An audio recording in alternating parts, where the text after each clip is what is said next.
Good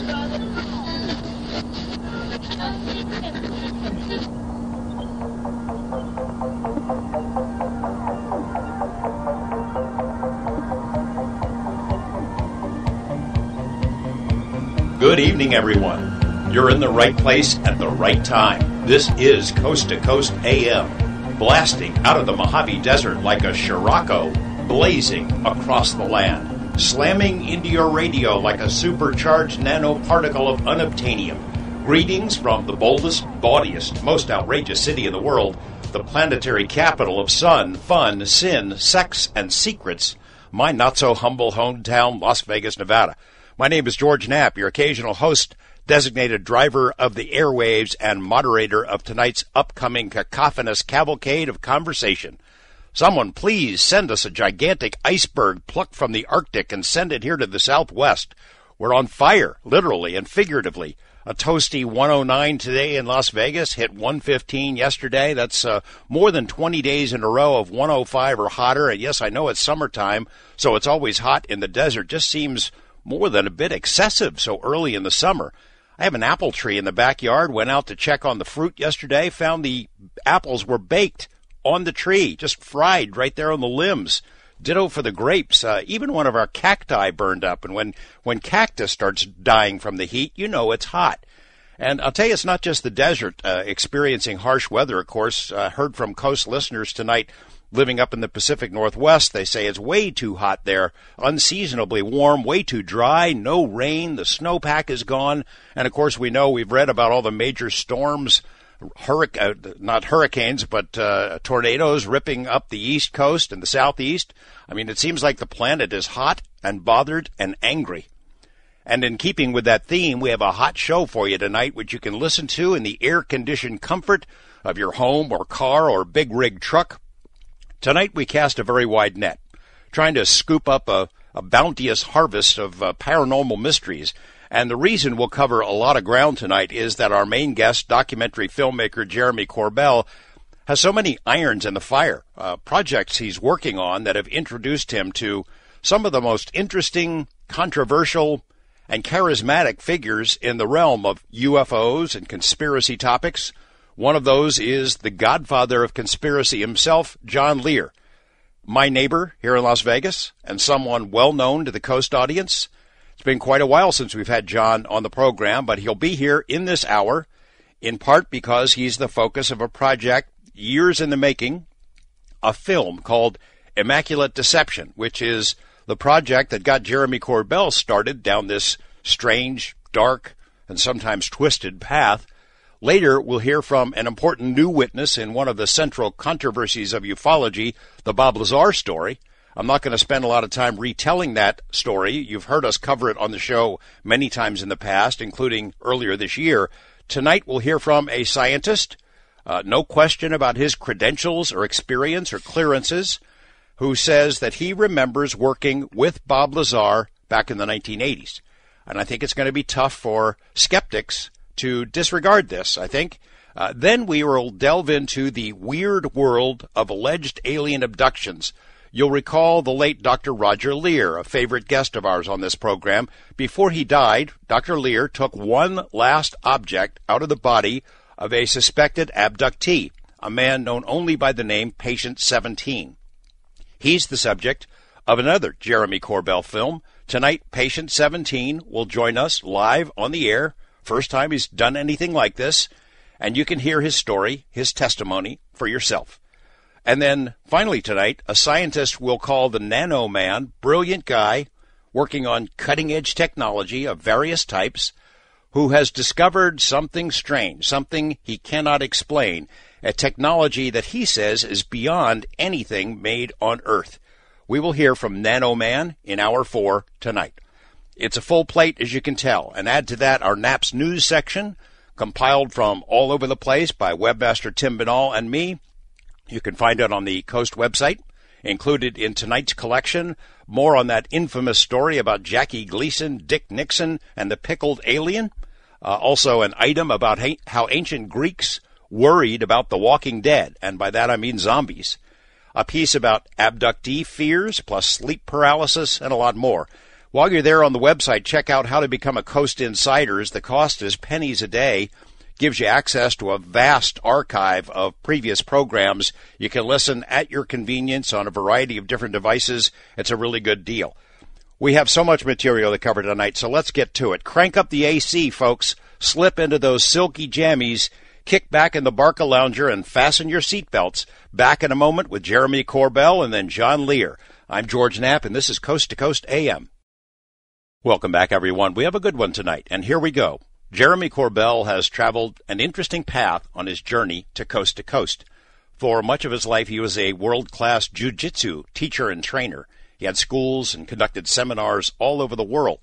He made a transition to contemporary artist, took on some really creative endeavors and projects, made a name for himself, then morphed into an investigative filmmaker with specific interest in belief systems. And that interest led him to John Lear, to UFOs, the Bob Lazar story, alien abductees, secret labs, nanotech, government spooks, and a lot of the stuff we cover nightly on this program. Jeremy, welcome back to the program. Thanks, George. This is going to be a controversial show for sure. Good deal. That's what we like to hear. Let's jump right into your John Lear project, since John is with us just for this hour. Tell me how that started, what the premise was, and where it stands. Yeah, great question. Thank you. The premise was essentially I was absolutely fascinated by John Lear and the things that he was saying back in the time of the 1980s, the late 80s, 1989, when you guys broke the Bob Lazar story. I mean, John Lear was so outspoken, and just the way he talked, I mean, it really captivated my imagination. So John Lear was kind of like the gateway drug to ufology for me. It was amazing just to hear him talk. So he really is the godfather of conspiracy. I say all roads lead from John Lear. And for me, that was the case.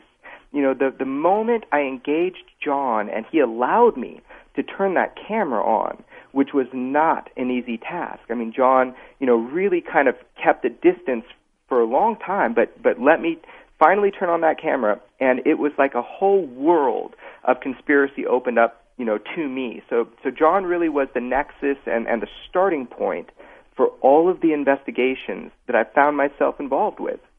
I know what you and John have told me is that you're not, as a filmmaker, you're not taking a position on any of this stuff, or you're trying not to. I mean, you think he's a credible guy and an interesting guy, but you're not saying everything he says is true or false or either way, right?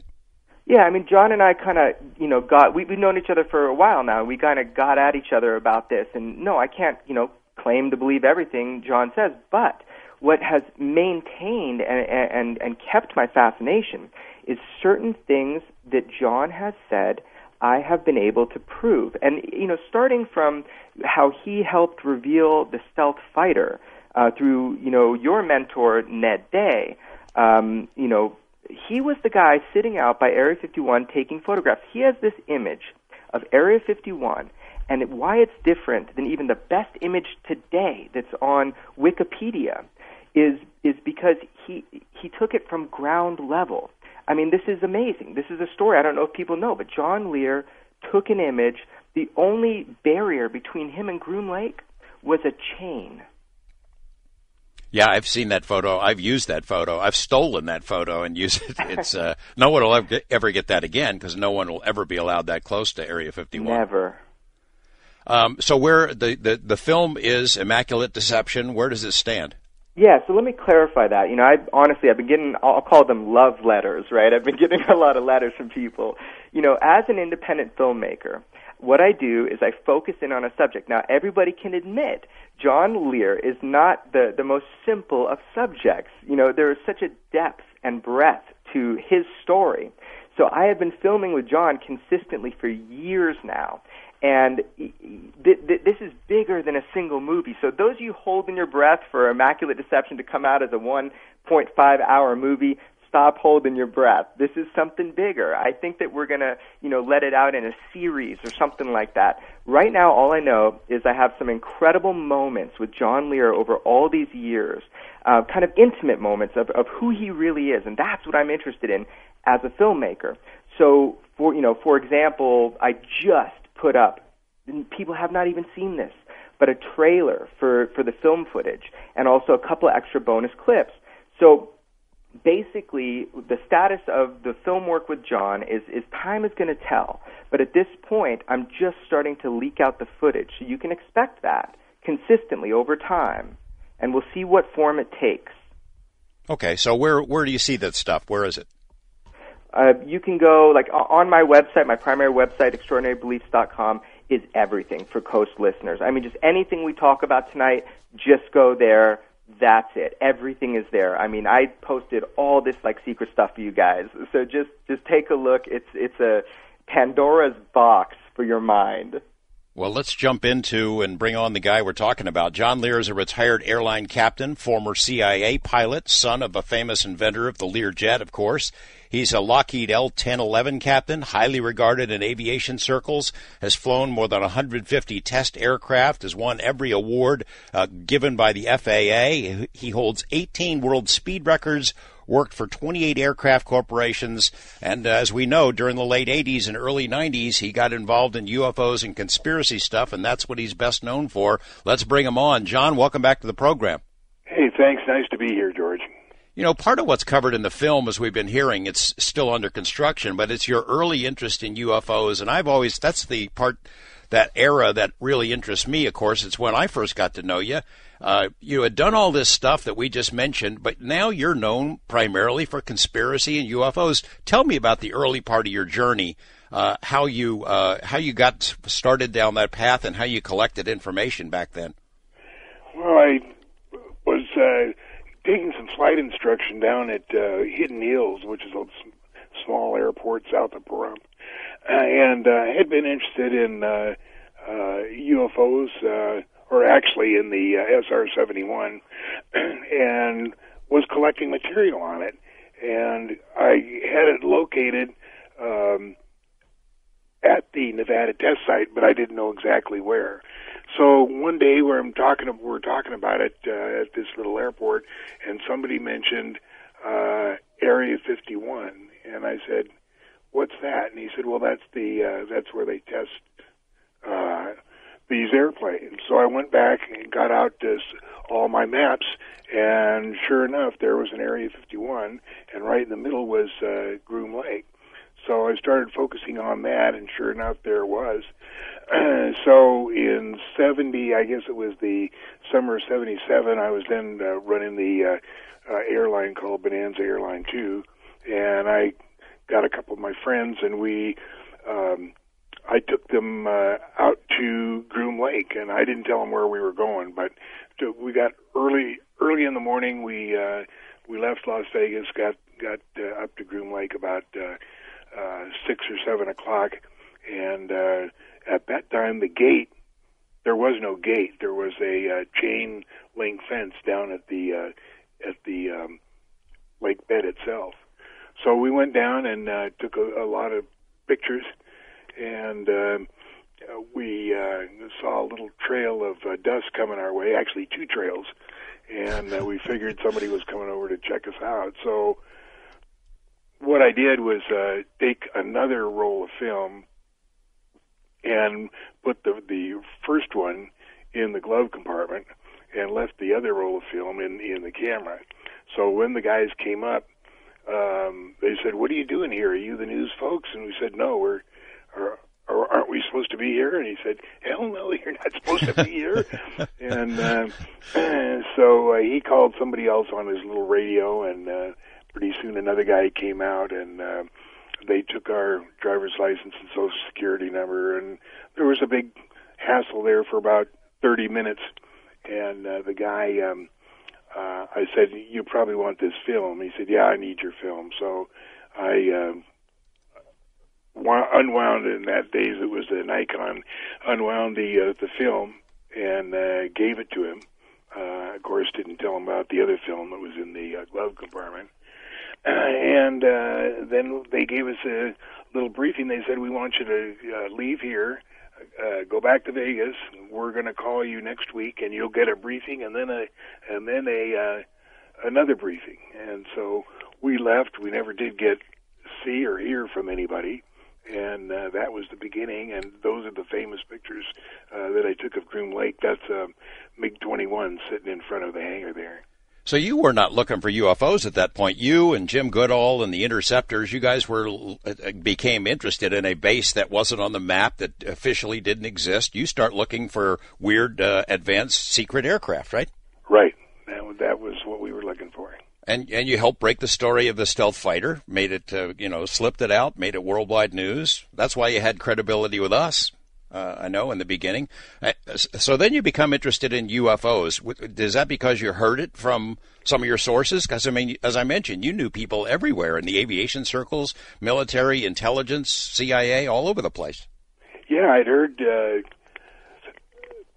about the UFOs, and my friend that was based at Bentwaters Air Force Base told me that he was there during the famous Bentwaters incident. And so that got me pretty interested, and then I'm trying to think of what the connection was before I met Bob Lazar. But I remember you putting out the Lear hypothesis, which exploded like a bomb in ufology. Who is this crazy guy? Where does he get off saying all this stuff? But you had traveled around collecting information from a variety of well-informed sources and kind of put it all together in a manifesto that hit like a tidal wave. I remember that. Yeah, and that came out, and then I think that introduced me to Benowitz. I never thought I'd get connected with that guy, but he was one of the guys that initially informed us about Dulce, and I never thought I'd get as far connected with Dulce as I did, but there it was, and he knew about it, and he had regressed somebody who had been there. As a matter of fact, just recently I had a 24-page document typed up and written about this abduction. Jeremy, tell me this: that era where John is becoming the John we know is, I would think, a key part and one of the most interesting parts of the film you're working on. Yeah, absolutely. I mean, John is polarizing. He's like this cowboy. He's got a total disregard for any version of authority you can come up with in your mind. John was breaking rules and, pushing buttons and shaking the trees, well back in the day. And so, this attitude, ultimately the film Immaculate Deception, or the series of films, or whatever it becomes, it's going to be a portrait of John as a pioneer. He's an undaunted explorer. He's investigating things, the sky and the stars and the UFOs, but also, it's the nature of the human heart, the investigatory spirit. So this is what fascinates me about John Leir. He never stops. His mind is constantly looking deeper and behind the veil. So whatever your feeling is on John's ideas, I would say pay attention. He can tell you and teach you how to be curious. John, we had heard, at various times that you were kind of hanging up your UFO spurs, that you had withdrawn from the field. That's enough. I'm done with it. And then every once in a while, here you come again. It seems like it's a hard habit to break. Yeah, I keep stumbling onto stuff that's supposed to be hidden and isn't. For instance, the new base we got out in the middle of the Nevada test site called Sandia. It has about maybe 2,000-3,000 people that work out there, and the problem was, how do we get people out there? And this all started in 1987 when it opened. And how do we get people out there without alerting, without getting, more jets? The Boeing 737, if they get more of those, they'll certainly alert somebody. So what they came up with was high-speed subway, and that subway now runs from McCarran base there, Special Projects, under the The one hotel there. What's the one that's shaped like a pyramid? Well, it was Mandalay. Is that the one you were thinking of? Shaped like a pyramid. Yeah. Luxor. Luxor. Goes from Luxor to the Bellagio, and Bellagio to Groom Lake, and then Sandia. Now, the interesting thing is in 2004, they were digging a new line for this underground subway, and they hit the main power grid for Bellagio, and the power was out for 3 days. And it's just amazing how they were able to cover that up, because it was such a massive power outage. This cannot happen to a casino because it's so devastating. I know. I looked into that after you told me about it, and sure enough, there was a power outage that they couldn't explain. We'll pick that story up, then transition into the Bob Lazar part of the tale. James Gang, Walk Away, takes us into the break. A little future guitar god named Joe Walsh playing on this song. Back with more Coast to Coast in a moment. Dutch rockers Golden Earring with their 1982 hit Twilight Zone, inspired not by the TV show of that name, but by a Robert Ludlum novel. We got our own little Twilight Zone area that's forming here. We're covering some pretty strange stuff with filmmaker Jeremy Corbell and our special guest John Leir. When we come back, we're going to segue into the Bob Lazar story because there's a lot more coming on that later tonight. Stay with us. Much more to come here on Coast to Coast AM. Welcome back. We're talking with filmmaker Jeremy Corbell and John Leir, who is the subject of a film that Jeremy's working on called Immaculate Deception. As mentioned earlier, if you want to take get some sneak looks at some of that footage, we have links to Jeremy's site, extraordinarybeliefs.com, on the Coast to Coast site. You can take a look.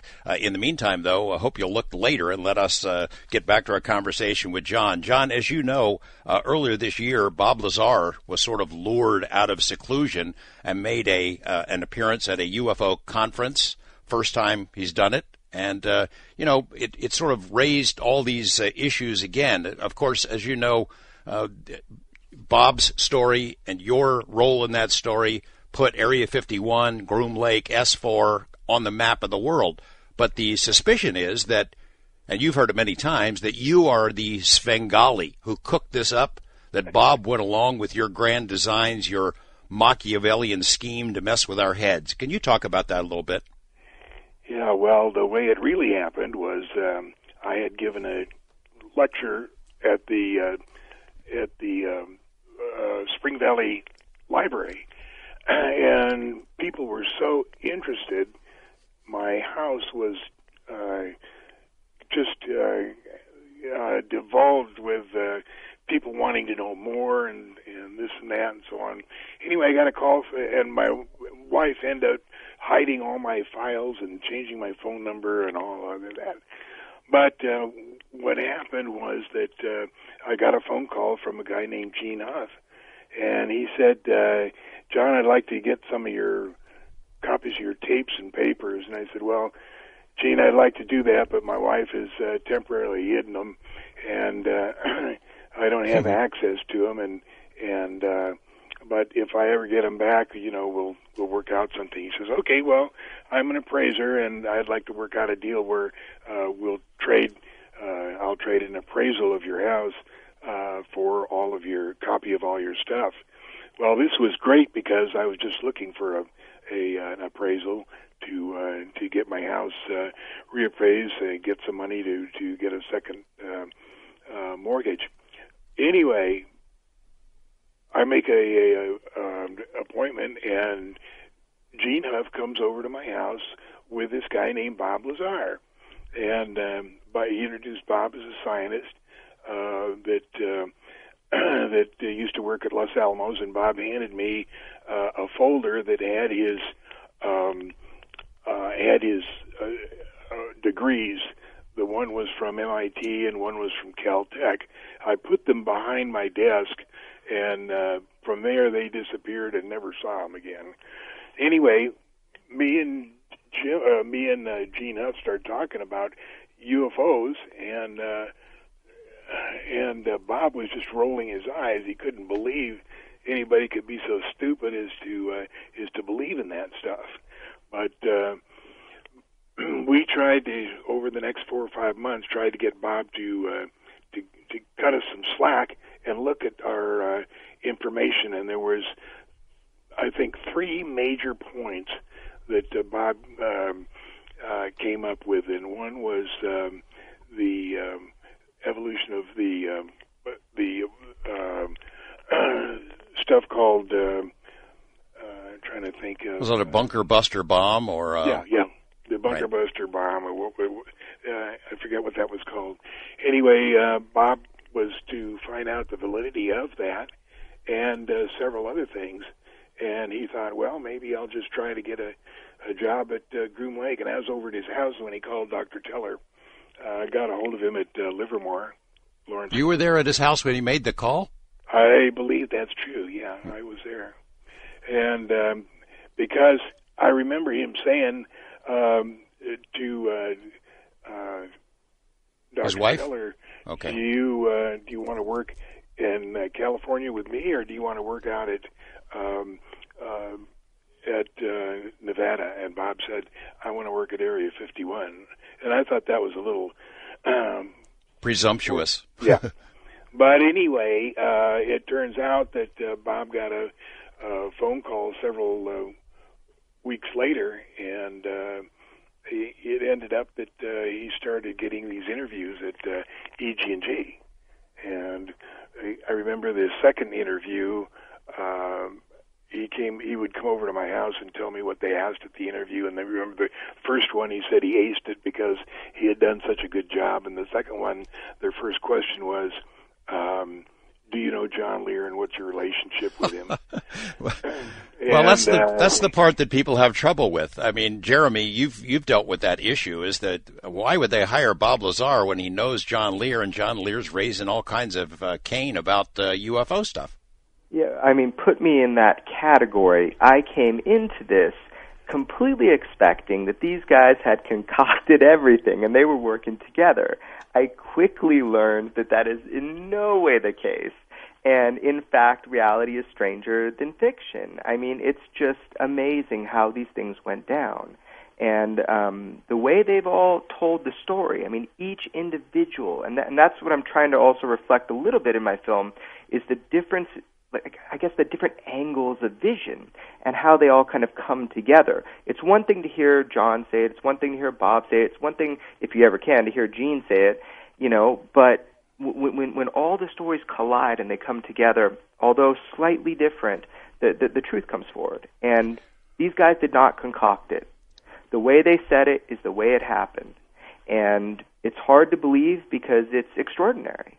Well, I've said the same thing. I've said it to John, too, about how, you know, you hear it all the time from people who just can't buy it. And it doesn't matter whether people buy it or not. But the fact is that if you weren't there and you didn't see it, I can understand that. But the people who live through it, you just kind of have to laugh at it. Don't you, John? Don't you laugh at people who just can't buy it and believe it was all cooked up, not knowing the different personalities, you know? That's exactly how it feels.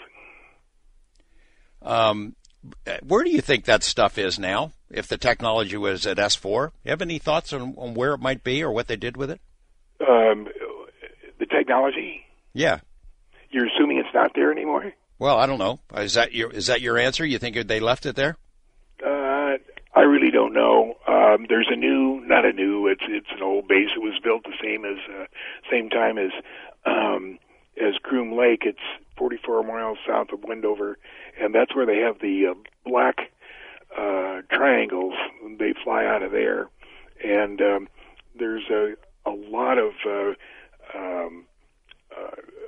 flights out of there. I have a friend that flew there, and he says that they use the technology of the hiding stuff that's in plain sight. I'm trying to think of what they call it. Anyway, they hide things that are in plain sight, and that's just the way it goes. You had described to me in one interview we did about a landing strip, I think it's in that same area, that sort of operates like a zipper. Yeah, that's what I'm talking about. And it's what they do is it has a machine that makes it disappear. For instance, if you were trying to see the landing strip out at Sandia, which is halfway between Tonopah Test Range and Groom Lake, you wouldn't be able to see it because they have this thing that makes stuff just disappear. Well, I'm just guessing about whether they would move it or not, but it seems like because of the stories and the international notoriety for S4 and Area 51, so many people are out there looking, and including congressional investigators, that maybe it would be safer for them to take it somewhere else, to surreptitiously move it out of there and eliminate traces of any kind of facility at Papoose. Because, I mean, people who have been there say that they have not seen a facility built into the ground, into the side of the mountains. Any thoughts on that, either of you? Yeah, I do believe it was built into the side of the mountain, also in the ground. And talking to you a couple of weeks ago, I found a DMI, the way they used to measure ground elevation from airplanes was to take it from fly over and take the measurement. And about 15 or 20 years ago, somebody gave me one of these floppies, and I turned it on and put it in, and there was S4 with two gigantic openings to the north and south of where we know S4 to be. And it was fascinating to look at this and realize what must have happened. It was my information that between 1974 and 1976, the Groom Lake was closed to everybody. I mean, there wasn't anybody. There was no records of any kind. There was nothing. No records of any kind, and something happened there that they didn't want anybody to know about, and I believe that was when they started digging the tunnels on that side of the hill. The other side, where Groom Lake was, those were dug out mainly in the early 50s, and then later they dug a little bit more, but those go down about 15 to 20 stories down. It's interesting that when you're going down in those elevators, it's the military that takes you down, and none of the buttons have numbers on them. They just have memorized them, and they press the button to where you are supposed to go. Hey, we've got a surprise guest, a caller who also was there back in that critical time period, who knew Lazar before he became the UFO guy and knows you very well. His name is Jim Goodall. He's an aviation writer who was one of the interceptors. Jim, you there?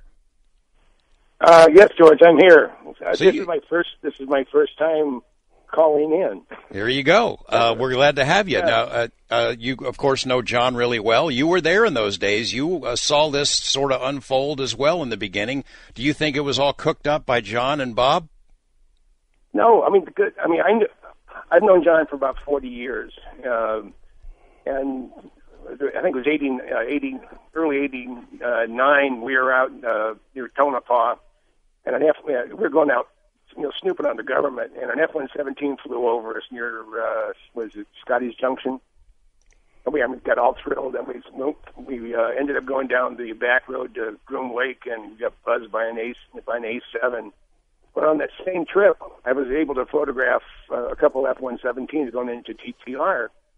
By the time we got back to Lear's house, it was, all the photo mats. This is before digital, by the way. I'm ancient. Before digital, I had print film. And about 9:30, John said, "Hey, I got a buddy of mine coming over. His name's Bob." So Bob comes somewhere. It's Bob Lazar, a very personable guy. I'm talking about my dilemma. I think I'm the first civilian to shoot the 117, but I have to wait till tomorrow to get it processed. And he said, "Well, I have a C41 processor at home. Let's go to my place." He lives out on the west end, the west side. We jump in. I think he had a 280Z or something like that. We jumped in his car. We're heading off, and he looked at me and said, "I feel bad for Lear." I said, "What do you mean?" I said, "He's one of the most famous aviation families in the world. I mean, with the Wright brothers and the Martins and Boeings and whatever." And he said, "And the son of a believes in UFOs." I said, and this is before I know he was interviewing for a job out in the desert. He wouldn't say what at the time, but he said, I'm a nuclear physicist. I either have to, prove it by mathematically or put my hands on it. And I said, you can't put a gun to my head and convince me UFOs are real. Now, this is before he went out to work out in the desert. There was no collusion between John. I mean, John's a character. I think all those of us that know him to be a character. But this is Lazar is I believe who he says he is. His story has never changed. I saw when I first went to his house when we were processing the F-117 film. I saw what I remember to be a diploma from MIT. I sort of looked at it because my best friend's dad had a PhD from MIT, and it was just a cool looking diploma. That's before he went to work out there. Hey, Jim Goodall, thanks for calling in. We'll appreciate it, and we're going to have you back on where we can hear more about your work just with you. But thanks for calling in. Appreciate it. John, thanks. John, I want to ask you, because we got just a couple of minutes left with you, you've paid a price for this interest in the topic. I mean, this is no joke, right? No, it cost me my job at American Transair. I gave a guy an interview, and whenever I give the interviews, I make it specific that they don't use my name. And this guy ended up working for the Review Journal. He's no longer there, but he did promise me, no, I won't use your name. And when the story came out, the first sentence was, John Lear, captain with American Transair.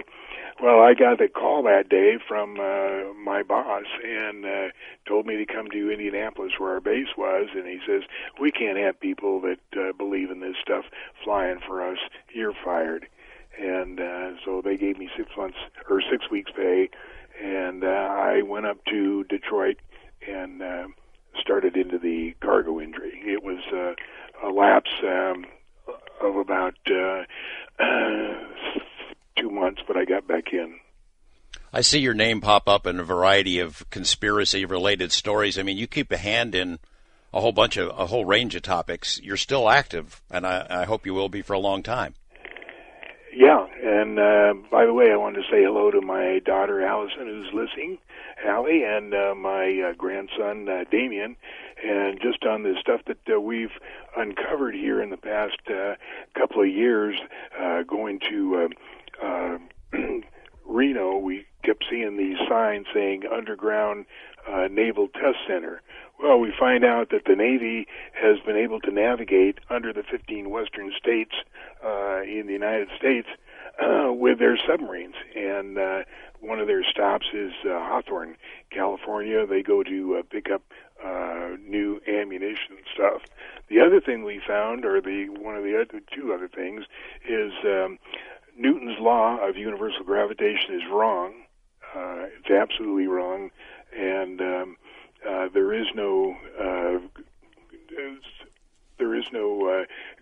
gravity as stated by Newton on the moon. The moon has actually 85% that of Earth's gravity. That's why the Apollo missions never could have gone there. Well, that's a pretty big one. The gravity isn't how we know it. Let me ask you this, Jeremy, in our last minute or two here. Is John going to be vindicated to a degree in your film or series of films? It seems like you've been shooting long enough. You must have enough for 3 or 4 films. Oh, yeah. It's going to be a series of pieces on John. And, it's like, is John going to be vindicated? What's amazing about John is that, some people think he's a courageous prophet of truth, and other people think he's a charlatan and a kook. John will entertain either. John, he tells his truth.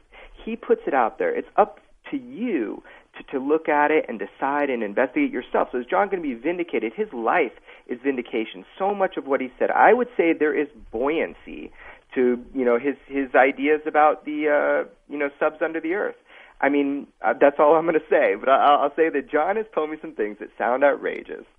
And then through the course of time, there has been validation for some of it. So can we be vindicated? I don't know. John, I'm just going to do my best to convey the person I see in front of me. And that's what immaculate deception's about. And John, a final question. I don't know if you think you even need vindication, do you? No.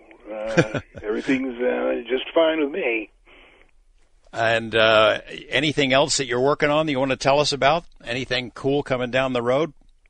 That's about it. The gravitational pull of the moon is not 1/6 of Earth's like NASA has said. It's about 65%, which means the Apollo missions could never have gone with that much gravity. And right. We'll have a lot more details on that.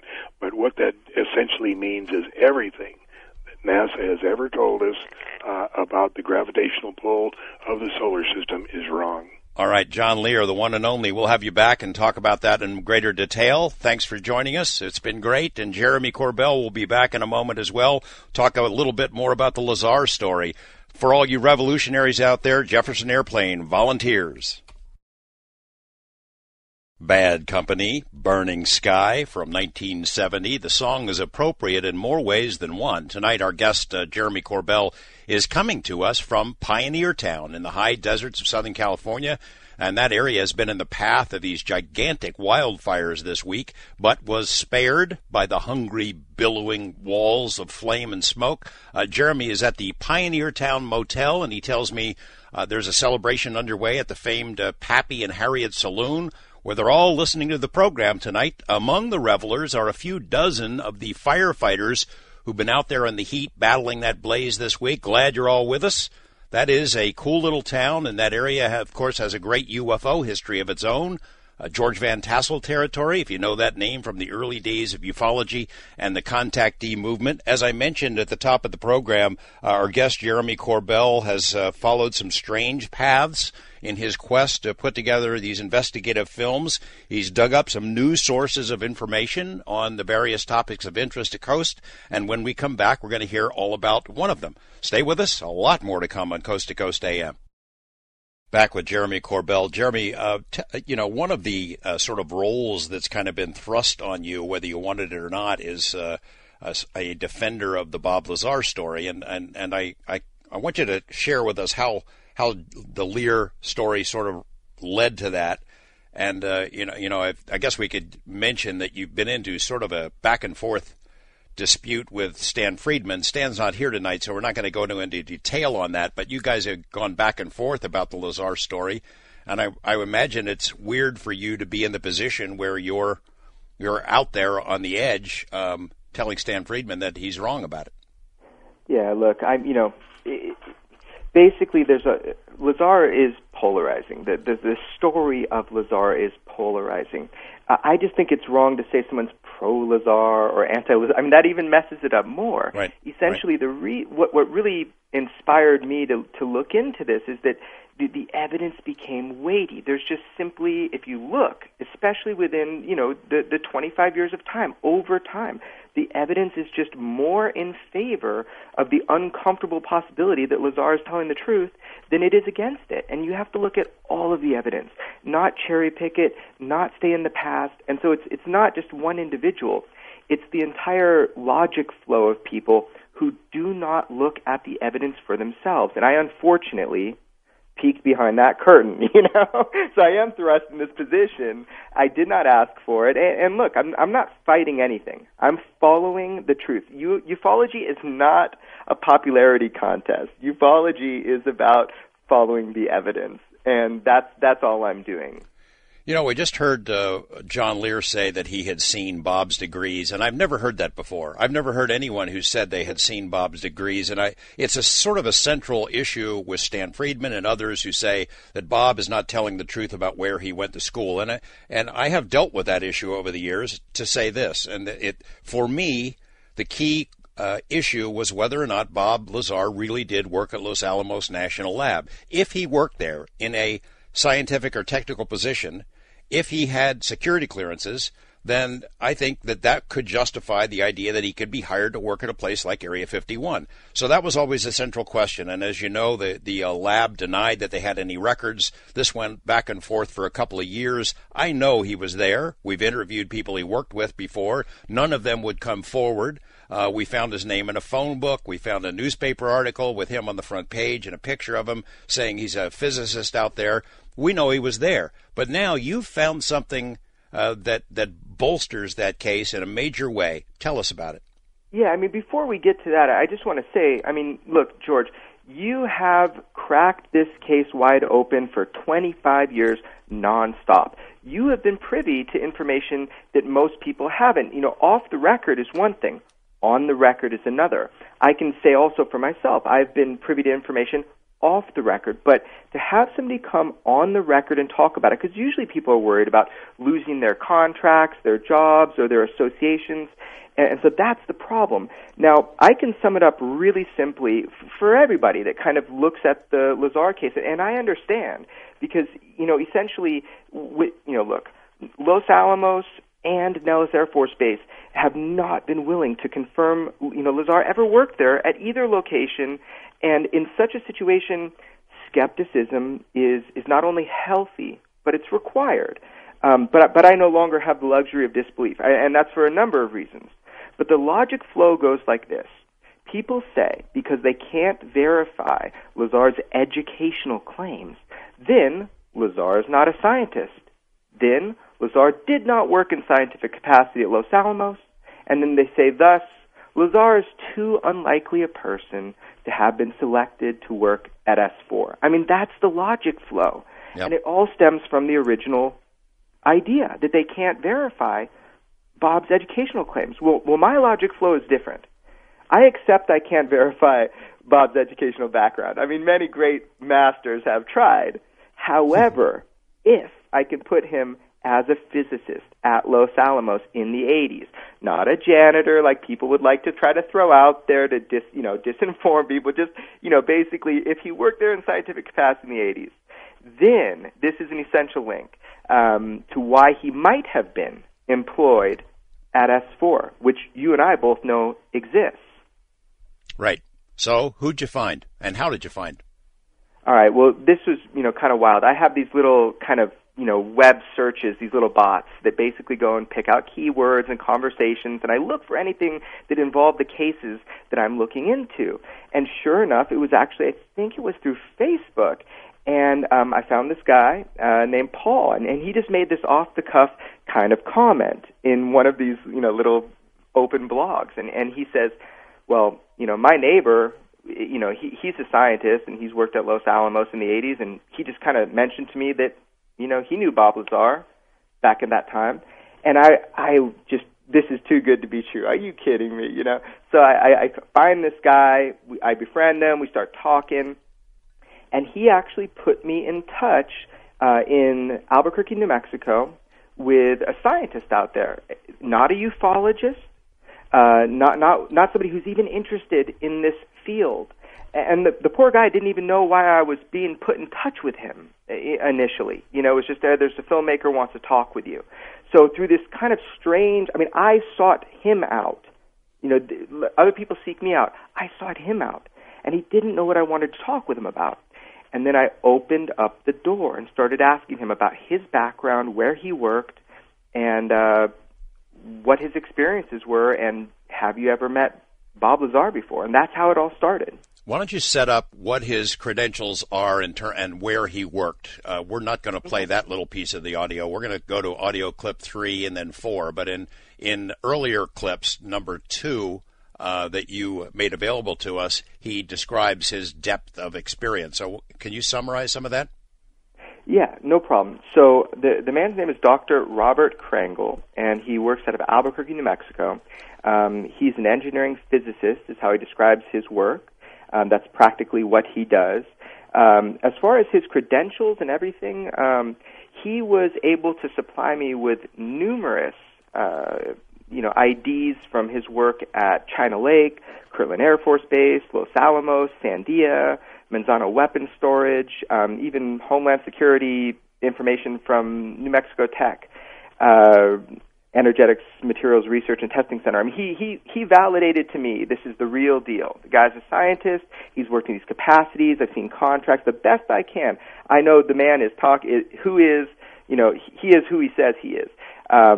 He talked about 1973 graduating from MIT in semiconductor physics. I actually found an article in 2002 in the New Mexico Business Weekly that gives all of his credentials. He's a public person, although he is personally private. It wasn't that elusive. I was able to find the guy. I went down to his laboratory. It was like Frankenstein's workshop. It was amazing. So this guy is the real deal. He's worked in all these places, and I can put him and place him in the early 80s, actually, working out at all of those bases in those areas. So that's how it started. Right, and he just sort of like a troubleshooter, a contractor who comes in, gives a fresh pair of eyes to a problem that maybe one of the national labs has trouble solving, and that's what he does. So that's why he's worked at so many places. We're going to, here's a clip. This is clip number 3 we're going to play, and you were able to record this interview with him. That it's recorded with his knowledge, right? Absolutely, 100%. Okay. I never record anybody without their knowledge. Yeah. All right, let's go ahead and listen to this. This is Dr. Robert Krangle. What is it that you have done at Los Alamos? What time frames, and or whatever you can tell me about that? I've done contracts up at Los Alamos pretty much all through the 80s. I still do contracts with Los Alamos. Not as many as used to, but I still, have some contact up there. But all through the 80s, I was doing, a design project this or, a kind of an ancillary engineering. Their engineers have been beating a problem, and sometimes you get too close to the problem, where you can't see the forest for the trees. So they bring in people like me as an outside contract to take a fresh look, see what's going on. Though the equipment that I may have been working with might have been on some high security something or another, but an amplifier is an amplifier, a signal generator is a signal generator. What you do with that equipment, that may be classified, but the specific piece of equipment itself is not classified. All right, that's a key point. He where somebody like him could come in, you don't have to have ultra-secret, majestic 12 clearance to work on a piece of some classified project, a piece of an airplane or some other kind of platform, right? Right, and that was kind of his point, was that, he has been in and out working at all these places, and you're right, he is like one of these problem solvers. He's kind of a left field guy, kind of reminds me of someone else we know. Yeah. But what he does is he goes in as a subcontractor, which, by the way, most people that work out at Los Alamos and that kind of thing are subcontractors. This is a normal thing. This is how people get work done. So, yeah, he qualified to me that he's been out there a whole bunch, and he was out there in the 80s, and, he's a straight shooter. And he was there when Bob Lazar was there, and you asked him about that, his first interaction with Bob. Let's play clip number 4. One of the reasons why I was introduced to you was because you're not into this world that I'm investigating that includes ufology, advanced propulsion systems. But one thing that I was told was that not only did you have some work that you did at Los Alamos, but additionally that you somehow met Bob Lazar. What was your first interaction with Lazar, and where was it? Well, it wasn't much of an interaction. It was, one of these things, meetings and, like security meetings, you have to go to that once every week or couple of weeks, and they give you the usual briefing about don't talk about what you're doing, don't talk about what you see. So Lazar, we didn't work together, but, cafeteria kind of thing, you pass him in some of the commander's call, if you will, meetings, you pass him. So, yeah, he was up there. And about what year was it that you remember seeing him? To pin it down, certainly in the 80s, probably earlier than late 80s. What's interesting to me is you're saying that you would run across Lazar at, like, a security meeting, don't talk about this, don't talk about that, or in the cafeteria. Was it your impression that he was a concession stand salesman or a janitor, or did you think he... He was dressed wrong to be the janitor. Okay, so how did you know Bob? In what capacity was he there working from your knowledge? What was he there? What was he at Los Alamos? Well, he was a physicist, which I'm a physicist. we kind of recognize each other. It's the classic, pocket condom with all the proper different colored pens. So that's, he fit that mold. If nobody would have told me he's a physicist, one look, he's a physicist. He's properly dressed in geekdom. Did people tell you he was a physicist, or was that ever explained to you? In some conversations, that somebody would be talking about what somebody was doing, and they'd point over, oh yeah, that's, and that's him over there. So that's his opinion about it, but you asked him further. There was another clip. We're not going to play that one, but in clip 5, you say you asked him, do you have a direct memory of him being in security briefings at Los Alamos and Bob Lazar being there? And he said, yeah, I remember seeing him there. So, which is sort of also proof that he was more than a janitor. Let's play number 6. You ask him about whether he is certain that Bob was a physicist, and then we'll get a comment. What was your impression of what Bob was doing at Los Alamos in the 80s? Well, at the time I was there, I really didn't know what specifically Bob was doing. We didn't work together. Mm-hmm. We simply crossed paths, at least, in glancing view. I didn't know what he was up to any more than he knew what I was up to. But you did know that he was a physicist. Yes. And that was very clear to you, that he was a physicist at Los Alamos and not, again, like the janitor. Right. And in conversations with some of my colleagues, again, sitting over lunch, we'd be talking about something happening or who's doing something. It's okay to talk among yourselves. You're just not allowed to tell your wife or your kids what you're doing. And somebody, oh yeah, that's Bob over there is working on something project. Uh-huh. And so did you get any other impressions? I mean, you've described kind of him very well. He's got the Hawking's face. He stands out. He's got the pocket protector. He's a physicist working at Los Alamos. Is there anything else that stood out about Bob? One of the fellows was telling me about him building a jet car. Ah, yes, the famous jet car guy, and it was in the newspaper, and there was a front page article, a photo of Bob with his, I think it was a Honda, modified with a jet engine on it. And, of course, that made him a little bit of a star there at Los Alamos. I mean, that's the impression that I've had from other people we talked about who were unwilling to go on the record with their actual names. But is that the impression you got from Dr. Krangle? Absolutely. He actually equated Bob to, like, Mick Jagger. I mean, Bob had made an impression on people. He was like a rock star. I mean, the guy's got, like, a jet car, and he makes fireworks. And, but what I found so profound was, I just went over to this guy's place, his laboratory, had a casual conversation. I said, look, I'm going to be recording this. Is that cool? Okay, great. Did you know that he was a physicist at Los Alamos? Yes. And I was like, and it was clear to you that he wasn't a janitor. He was a physicist. Right. Yes. I mean, he, clear as day. And this is over 30 years ago, right? So this is like, this is amazing that he remembers him so clearly. He remembers, he had this impression of him. So, yeah, he was a rock star out there, and we've got somebody who was there legitimately working who remembers seeing Bob Lazar, the physicist at Los Alamos. I mean, how much more do you need? Well, the point being, this guy also, he did not peddle this story. He wasn't out there telling this, trying to get attention. You sought him out after you heard a little tiny tidbit on a Facebook page that you sort of accidentally or on purpose found, but that was not an obvious way to find it. I mean, you sought him out. What I can't understand is why he's willing to say it.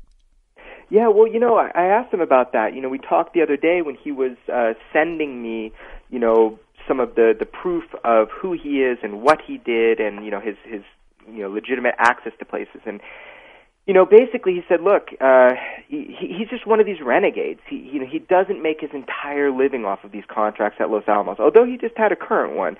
It's just, he just doesn't have fear about it. I mean, maybe it's far enough away that it doesn't matter, but now we have somebody in the 80s who was there in security briefings with Lazar, and, he knew details about his life. It's pretty amazing.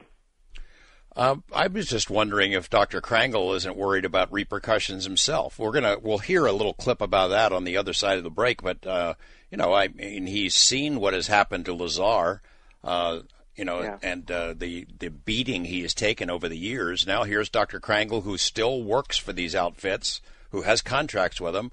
I mean, obviously he had to think this through before he gave you the okay to use this stuff. Yeah, I think people need to stop fearing a lot, and basically he's telling, the story as he experienced it, and, what's the big deal? I mean, all he's saying is that he saw him. To us, it's a big deal, but to his contracts, I mean, there's not many people in Albuquerque or in New Mexico that can do what he can do. First of all, he's a calibrations expert, so he's not afraid because there is no competition in his field. And also, such a small portion of his livelihood comes directly from Los Alamos now. But they should hire him more. He's a good guy. He's pretty sharp. And did you get the sense that he had followed the story at all? I mean, he's not a UFO guy. He's not reading UFO magazines or UFO periodicals. He's doing his own thing. But did he either catch up with the story after you asked him about Lazar, or did he know a little bit about it? This was what was so shocking, actually, was that he didn't know the broad strokes of the story as we know it. He knew the broad strokes from other scientific colleagues, friends of his that were scientists that knew Lazar in a scientific capacity as well. There's this funny story, if you listen to the whole hour-long interview that I have that will be available for free to everybody. Dissect it, get your knives out, right? But basically he tells this story that he knew Bob Lazar had United Nuclear, and that he was kind of like the guy that could handle these types of materials. And there was, they call it a pig. It's like a buried calibration thing, I guess, for nuclear stuff. All right. And, we're going to hear one more clip from him on the other side. After the break, my guest, Jeremy Corbell, will expand on a little bit. Jethro Tull from 1971 takes us into the break on Coast to Coast AM.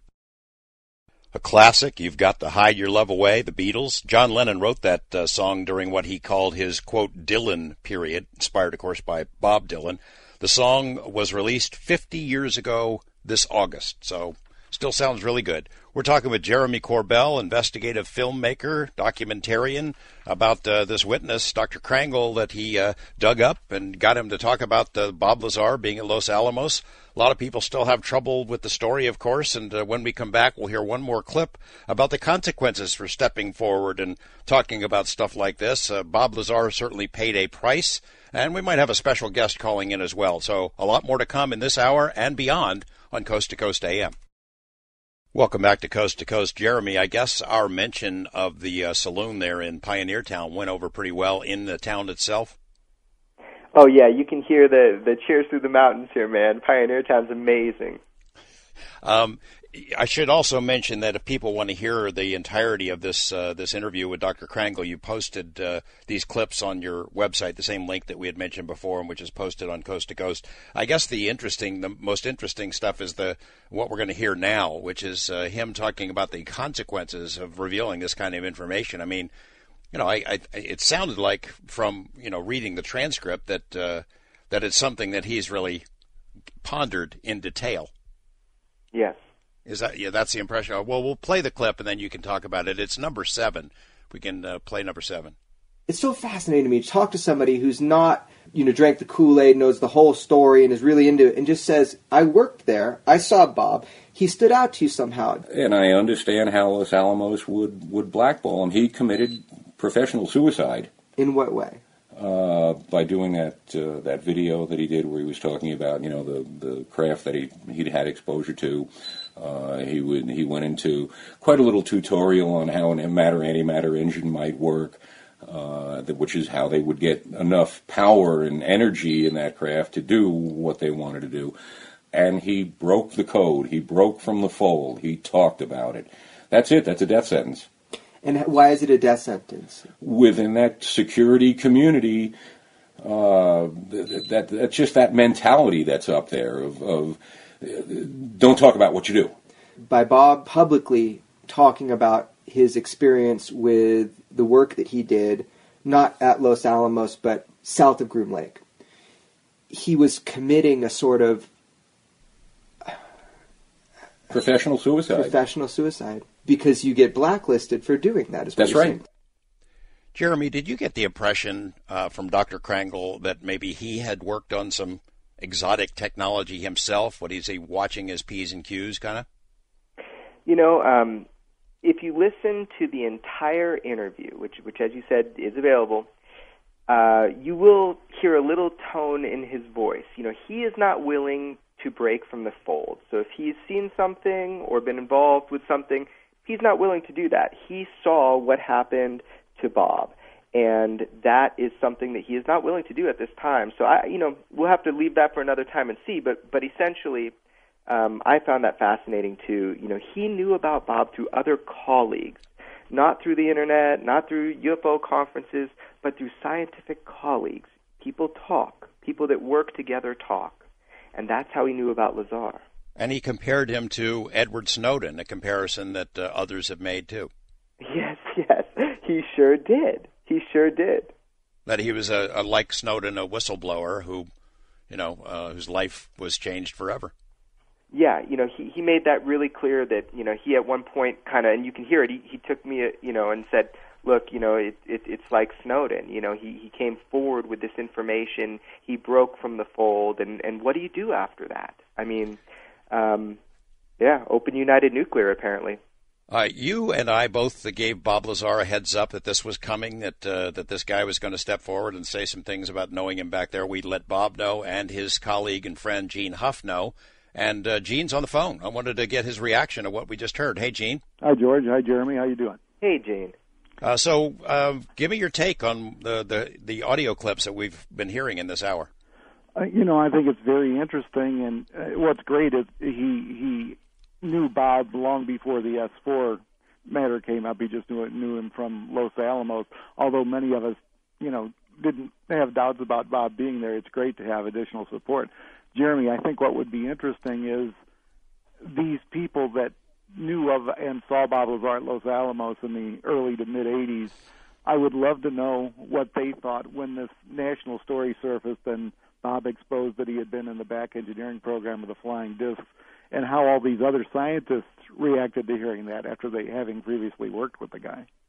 Yeah, I only have one piece of personal experience about that, Gene, and it was actually an individual who worked out at White Sands for a number of years, and I have validated all of his credentials, and it was a private conversation, so it wasn't on the record. You're going to have to take my word for what it's worth. Mm-hmm. But he was very clear to me, and he says, when I was at White Sands in 1989, we knew what was going on out there, or we thought we knew. There were rumors of what was going on out there, and he said, we believe Bob. And I said, what do you mean, we believe Bob? And he said, the general consensus at White Sand, from those in the know, the scientists at the top level, they didn't really doubt his story, that they found him credible. And that was a shocker to me, because even Bob says there's only 22 people in his program.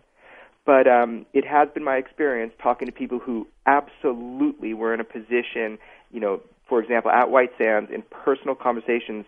The general consensus was that the scientific community in those small circles didn't find what he was saying to be too outrageous. Gene, as soon as anybody mentions the name of Bob Lazar, of course, you get people come forward and say, oh, I believe him, I've always believed him. And you got some people who aren't going to listen to anything. They don't want to hear any parts of any of the information we've dug up that verify his story. They never get beyond it. They think he's a liar. I mean, you deal with that all the time, and you know that Bob used to deal with it and now doesn't really even want to address it. Right. And, I can't walk a mile in those people's shoes and see how things look from them. So when it comes to his, missing educational credentials, and by the way, to reflect back from John's interview before, I've never seen Bob's diplomas ever, right. Nor did I ever hear that John or anybody else saw them. But anyway, I just try and say, well, there's enough evidence that if you just presume Bob Lazar never went to school, he never even went to elementary school, there's enough evidence to show that he worked at Los Alamos and that he worked out at Groom Lake, south of Groom Lake there. Right, like even if he was homeschooled, that doesn't take away the fact that he was out there at Los Alamos. Gene, I actually have a question for you. What? What was the moment for you when it turned from, oh, this guy's full of BS maybe, to holy cow? I mean, you're his best friend. What was the moment for you that really sealed the deal? Well, I never thought he was full of BS because, when he worked there, remember, this was all, we found out about it after the fact. When he worked out there, I didn't know what he was doing. I mean, I knew he was, flying to the outer area. That's what he would call it. He was flying to the outer area on call and would go in the evening at different days of the week. But he didn't tell me what he was doing. And when everything finally came to a head and he was in danger of losing his security clearance because of his wife was having an affair, and they heard that, the people who were listening on his phone line heard that, they knew about that before Bob did. When it all came to a head, then finally he told me and Jim Taliani and John Leir, and it was pretty cut and dried. I mean, his soon-to-be ex-wife was there, and he just said they've got him. And I said, who's got what? And he just spilled the beans and said they've got the discs out there, and told me the story. And I mean, what could I say? I mean, it's not like he would make this up. And another thing people don't know about Bob is that he would be the last person in the world to make up a story. For one thing, he couldn't remember he couldn't make up a lie and stick to it. That is one he's a very talented guy. That's one talent that he doesn't have, nor does he care what anyone thinks enough to go through the trouble to try and fool them. So if you do know Bob, you would know how crazy it is to think that he made up a story for some, I don't know what the payoff was supposed to be. It never benefited him or his life very much. But Gene, by the way, I wanted to also go ahead. Reflect back on what John said when he said the first info that Bob gathered from Los Alamos, prior to S4, just, digging around to find, yes, the one thing was the bunker buster bomb was called Project Excalibur.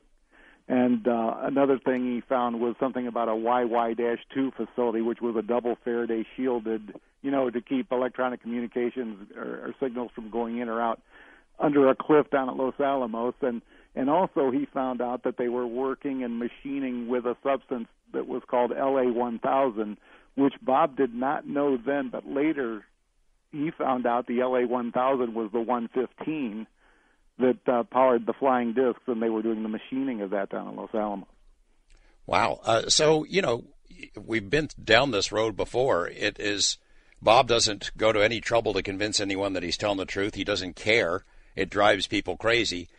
But it's really tough to convey what it was like if you weren't there. I mean, you could tell the story, but if you weren't there and seeing what it was like day by day and all the weird stuff that happened, I can see why people would have trouble buying it. I saw John interviewed not long ago, and I can relate. He said that, he doesn't need to read about the Bob Lazar story because he lived it, and, they were some of the most exciting times of his life, which is how I remembered it. Life was very exciting back then. I don't know if the fact that people might be following you or that your phone is tapped or whatever causes you to feel that excitement, but ufology was magnificent back in the late 80s and early 90s. And while there's still interesting things going on, for some reason, beyond Bob's story, I really don't feel that magic nowadays. So I don't know. It was just my frame of mind or the newness of all of it. Oh, by the way, when I originally found out about John Lear was not at the speech that John gave over at the Spring Valley Library. Actually, George, I had seen John Lear on your old On the Record talk show.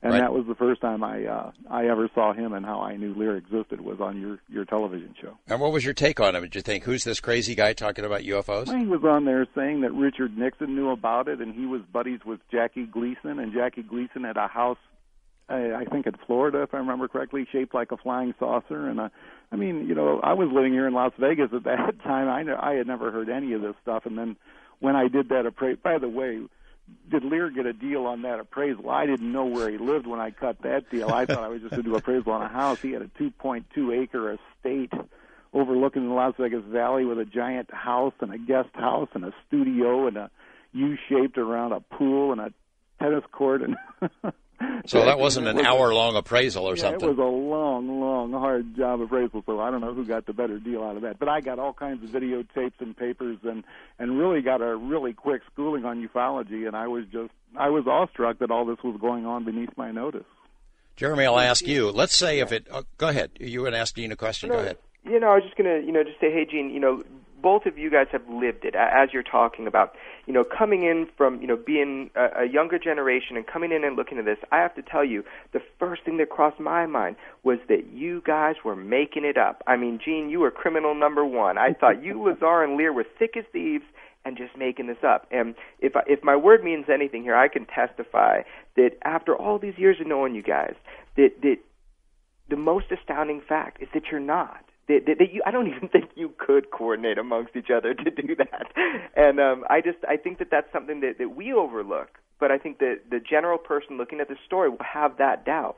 And if my word means anything, I can tell you as an investigator, I can guarantee you these guys are not making this up. There's too much evidence, and I've seen it firsthand. And not that John and I are enemies. We're not. We're friends. But we live in. I just called him yesterday to see how his health was doing, and John and I do not function as friends. More as acquaintances. Bob was the central cog in that. John and I never.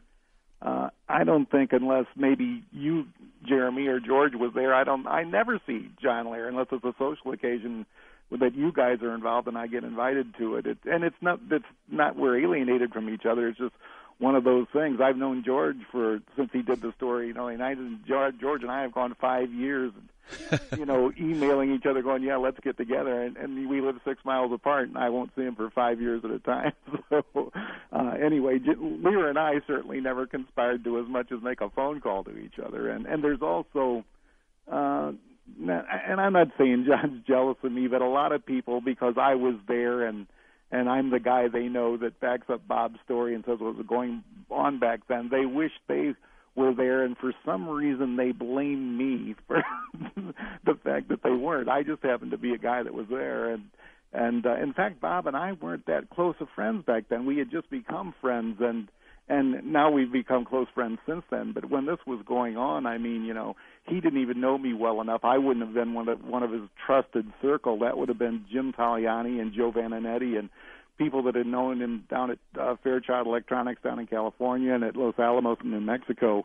I was just kind of a newfound friend, and it evolved from there. But Bob wouldn't have trusted me with a thing. But it becomes a bonding experience, doesn't it? When you're followed around, there's break-ins at your houses, your phones are being tapped. I mean, that puts you together. Oh yeah. That shared experience, just not to the degree of soldiers in a foxhole, but soldiers at war together, even criminals doing bank robberies together. Sometimes that shared experience creates a deep tie amongst people, and that's certainly how it was with this. Even though you've got the substantiation that Bob was at Los Alamos on multiple levels, including this new interview with Dr. Krangle, there's some people that are just never going to get over the idea that Bob can't prove he went to MIT. If it can be demonstrated that he exaggerated his educational credentials, can the story stand? Jeremy, first you, then Gene. Oh yeah, he could have been homeschooled, and if he lied about it, I mean, it wouldn't make a difference. I put him at Los Alamos in the 80s. I've talked to people off the record within the scientific community that have proved much more than that to me. But on the record, we have him in Los Alamos, so that's great. Maybe people should start considering the seemingly outlandish and impossible, thing that Lazar might be telling you the truth. I mean, isn't it time we start considering that? Gene, same thing. You've grappled with that issue for a long time yourself. Here's the thing. What if he did come up with diplomas and educational credentials? Does that mean they just swallow the rest of the story? I mean, who would do that? I know Stanton Friedman. I had read something he had written lately and said he recalled he and I having a telephone conversation. I recalled it being an actual dinner meeting, which I think you were at, George. And Stanton Friedman asked me, I asked him what it would take for him to, believe Bob's story. And he said, well, we could certainly start out with his diplomas, and thesis from when he went to college. And Stanton Friedman acted like that was the end of the conversation. But I came back and said, now, Stan, you and I both know just because he proved he went to school wouldn't mean have one piece of contributory evidence that he worked on flying saucers out in Central Nevada. So the real question is, the people who just dismiss the story because they can't verify his educational credentials, I don't know that it would move them forward at all if he did have them. I mean, this story is so big, if you'll completely dismiss it because you can't see his diplomas, I don't know if seeing his diplomas would, move the story forward in the minds of those types of people. Yeah, if you're stuck on that point, then I think you really don't want to believe it. You've decided that you're not going to believe it. Look, people have a lot of things to overcome: their religion, their philosophy, the entire history. I mean, that's where Bob and I completely differed. He was interested in the hardware and the science and technology, which I thought was crazy. I mean, I wanted to know if there's life here from another star system that's older than ours. I want to know what they know about the basic questions of man. Where'd we come from? Who are we? Life after death, God, all those things. What type of transportation they took to get here means nothing to me compared to maybe any enlightenment they could give us on those other subjects. And Bob was the other way. He's not sweating, he's not sweating life after death and, any the soul and any of those subjects. He was just interested in the transportation. Jeremy, anything else based on what Gene just said? We're going to go to a break in about a minute. Yeah, I just think it's amazing, how polarizing. I mean, the amount of hate mail that I got because I got thrown into that awkward position, which I was not the best, person to be in that position, and just the amount of, I'll call them love letters that I got. I mean, it's just so polarizing. And why is it polarizing? Because of what Gene just said. We need to overcome so many things to look at this with a sober, rational mind. And that's what people are trying to do when they look at this story. They have to get over everything from religion to disbelief. Again, I'll say it. I believe Bob. I just want to say Stan Friedman's not here to be part of this. We do respect him and all he's done for ufology over the years. I mean, he's a titan in the field, and we respectfully disagree on this particular subject, but he's contributed quite a bit. Gene Huff, thanks a lot for joining us. Thanks, George. Bye. All right, and we'll be back with Jeremy Corbell, shifting gears to talk about Patient 17 in just a moment on Coast to Coast. Billy Squier, 1981 hit, Lonely is the Night. And it is lonely at times, but not when you're tapped into Coast to Coast. We're all in this together, folks. But it is spooky at times, and it's about to get spookier. I mentioned at the beginning of the program the name of Dr. Roger Leir, the late Dr. Roger Leir, one of our favorite guests, a medical man, a podiatrist who became interested in the stories told by alleged alien abductees. And Dr. Leir lent some of his expertise to investigating further. He performed surgeries on people who were reporting anomalous, extraordinary experiences, people who said that they had unknown objects stuck into their body, and he would take them out and try to figure out what they were, do some investigation. And toward the end of his career, toward the end of his life, he invited Jeremy Corbell to record forever, for posterity, one of these operations that he took place, and it was the focus of the operation was someone we've come to know as Patient 17. In a moment, Jeremy Corbell will share with us the story of how that project began, where it's led, and then we will meet Patient 17. Stay with us. Much more to come. All right, welcome back. Jeremy Corbell, why don't you tell us the story, how you came to be working with Dr. Roger Leir? Yeah, Dr. Roger Leir asked me to film his surgery. He wanted me to make a film on him, and the liaison, or the person that set it up, is my business partner in the Citizen Hearing, Ruben Langdon. As I always say, the unsung hero of the Citizen Hearing. He's really the machine there. And, he got me in contact with Dr. Leir because, he knew about my films, and Dr. Leir got to see some of my clips and some of what I did. And we hit it off, and he was adamant. He says, look, I've been following this path for decades. There is something to this. I like your film work. I want you to make a movie on me. And, I was so hesitant. I honestly, this was not the part of ufology that I wanted to look into. And he just kind of won me over. And I said, okay, look, Roger, if this is BS, if there's nothing to it or you're hoaxing something, I'm going to out you. And he says, I'm doing this. This means a lot to me. Please, will you document it? And that's really what happened, and that's how it went down. So I was invited to the final surgery. I was able to document it, but then it just got bizarre. We lost Dr. Leir, and it was like everybody was kind of blind at that point. Where do you go? What do you do? And particularly the patient 17. I mean, I like the guy immediately. He's a really intelligent, hardworking individual, and we just hit it off. I really liked him. and to see how he was left without answers. It was just astounding. I mean, I didn't know what to do besides pursue the story. So this poor individual, I mean, patient 17, had no idea that this was, the lenses were just going to be more focused on him because Dr. Lear was gone. But he's been a great sport about it. Being that he's a private person, he's really let me in. I think more than anything, it's our friendship. But yeah, he had no idea this was going to happen. He was really a private person. We'll get into that a little bit more in a moment. Did you know going into this that part of what you would be documenting is the analysis of material that might be taken out of patient 17? Yeah, I mean, I knew that they did analysis on it, and so I was able, when Dr. Lear was alive, to go to the first, SEM or scanning electron microscopy of the actual object. And, patient 17 was there, and there's this really uncanny moment in my film that, I ask him, would this shake the foundations of your faith if you found out that this was non-terrestrial? And he thought about it because he's a Christian. And he says, yeah, it would. And that was a really powerful moment. And so, yeah, I knew I was going to be documenting a little bit of the analysis, but kind of Dr. Lear was just, saying how not every lab does everything. I mean, even patient 17 was frustrated through this process when Dr. Lear was alive. And then, of course, when Dr. Lear passed away, there was no movement.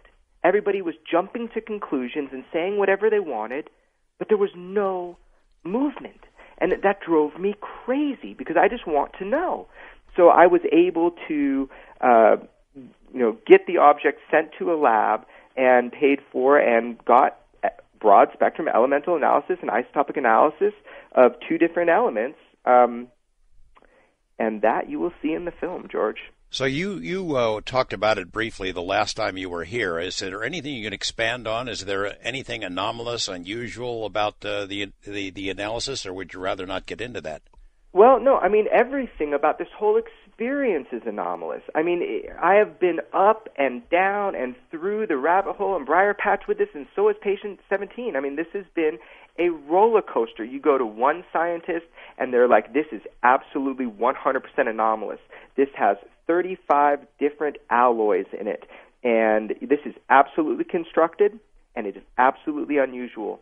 And there's even toxicity, within the piece. And if it was leaching into his body, I talked to a nanotoxicologist over a beer in Los Angeles and showed him. He was sitting next to me, and I showed him, the elements. And he says, yeah, from a toxicology standpoint, this should not be in his body. And, if it was leaching at all, it wouldn't be good for him. So it's good he got it out because it was a foreign body. So there are anomalous things. The isotopes was a huge deal. It was a steep learning curve for me. And oddly enough, I'm going to say this, I've never said this before. You know how people say Bob Lazar is not a scientist? Out of everybody that I emailed these results to get their idea, Bob Lazar was the one guy that gave me more insights into the isotopes and elements than any other person. So he acted as the greatest scientist here. I had never told him, but I actually showed it to him, but I'll say it here. And his guidance was amazing. He's a total skeptic on this stuff, but he's willing to entertain my film questions, And you were skeptical, too. I mean, is that why you really didn't see yourself getting involved in this? You thought, well, alien abductions is a little too far out there for me? Yes, I was skeptical, too, and I still am skeptical about a number of things. There are things I can prove and things I can't, but yes, it was exactly that, George. I mean, it was like, I don't doubt that, we are being visited. I get that. By what? I don't know. But this idea that they would be chipping or tagging people, I mean, that just, to me, was just left field.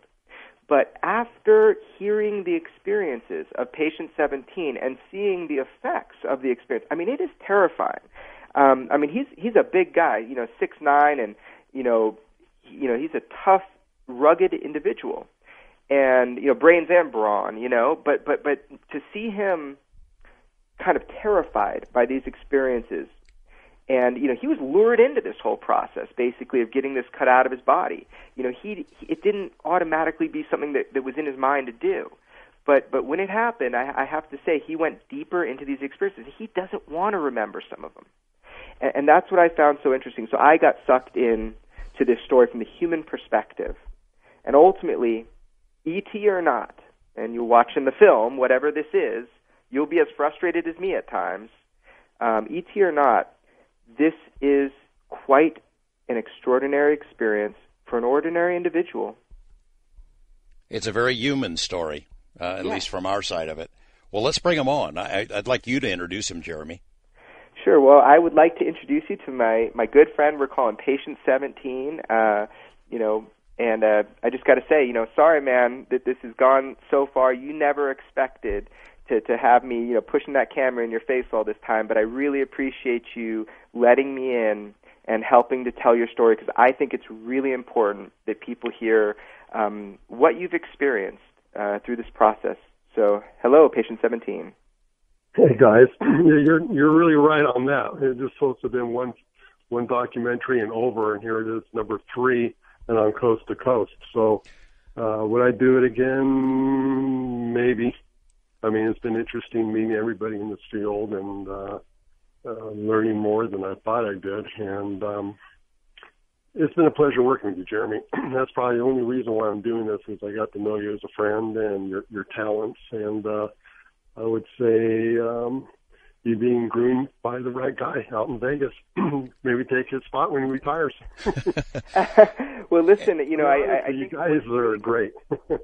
I think what's really compelling to me about your story is that you had big questions. And this is what I was trying as a filmmaker, sometimes successfully, sometimes not. But I was trying to help you get answers to basic questions. And, maybe you can tell us a little bit about that, like, kind of what were some of the questions that you had going into this?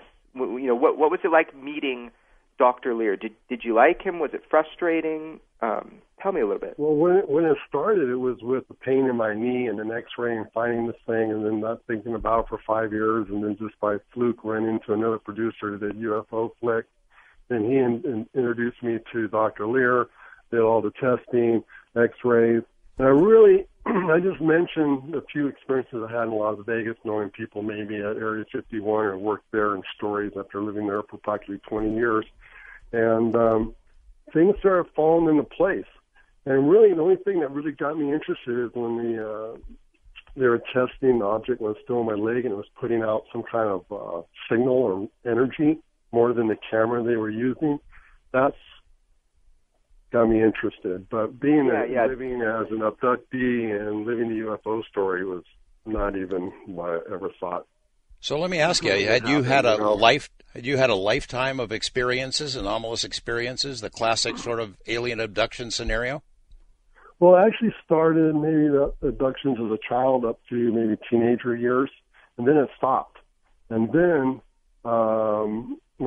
back in, I'd say, the mid-'90s, I had a couple experiences of maybe seeing these, you want to call them typical grays in my bedroom, or the sensation of being, using the word beamed up, but you're being levitated right out of your bed straight up into wherever, and that's when you kind of blacked out, and I don't remember anything after that. But it just seemed, you start thinking back on experiences you had, which you kind of blown off, because when I was growing up, you didn't really hear about ET until the little guy with the glowing finger eating M&Ms. You just think Lost in Space and those kind of television shows. And all of a sudden, in the middle of, this whole world of you guys and the guy from UFO Hunters and Ancient, all the different shows that are on the cable TV, and you start going, man, this is really worldwide and really happening. Then you start relating, well, I knew a guy at Test Center that supposedly murdered because he had a workman comp case, and they wouldn't pay him, so he was going to expose them, and that's another story. You find out 2 daughters and their mother had a missing time experience, and they came to. They're sitting differently in the car.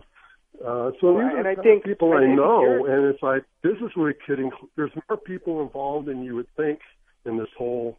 And I think that was kind of your point. When we first started talking, was, you had these experiences, but you kind of felt isolated about it. I mean, like you wouldn't really tell your neighbor or tell people, because you said people just kind of laugh at it, or they don't want to know, or they stick their fingers in their ears, and they just don't want you to say what you're saying unless it affects them or someone, that they love. But you said to me that when it actually happened... Well, I really didn't live the story. I mean, I'm in my 50s now. What happened to me when I was 6 years old as a teenager, a lot of life experiences gone by.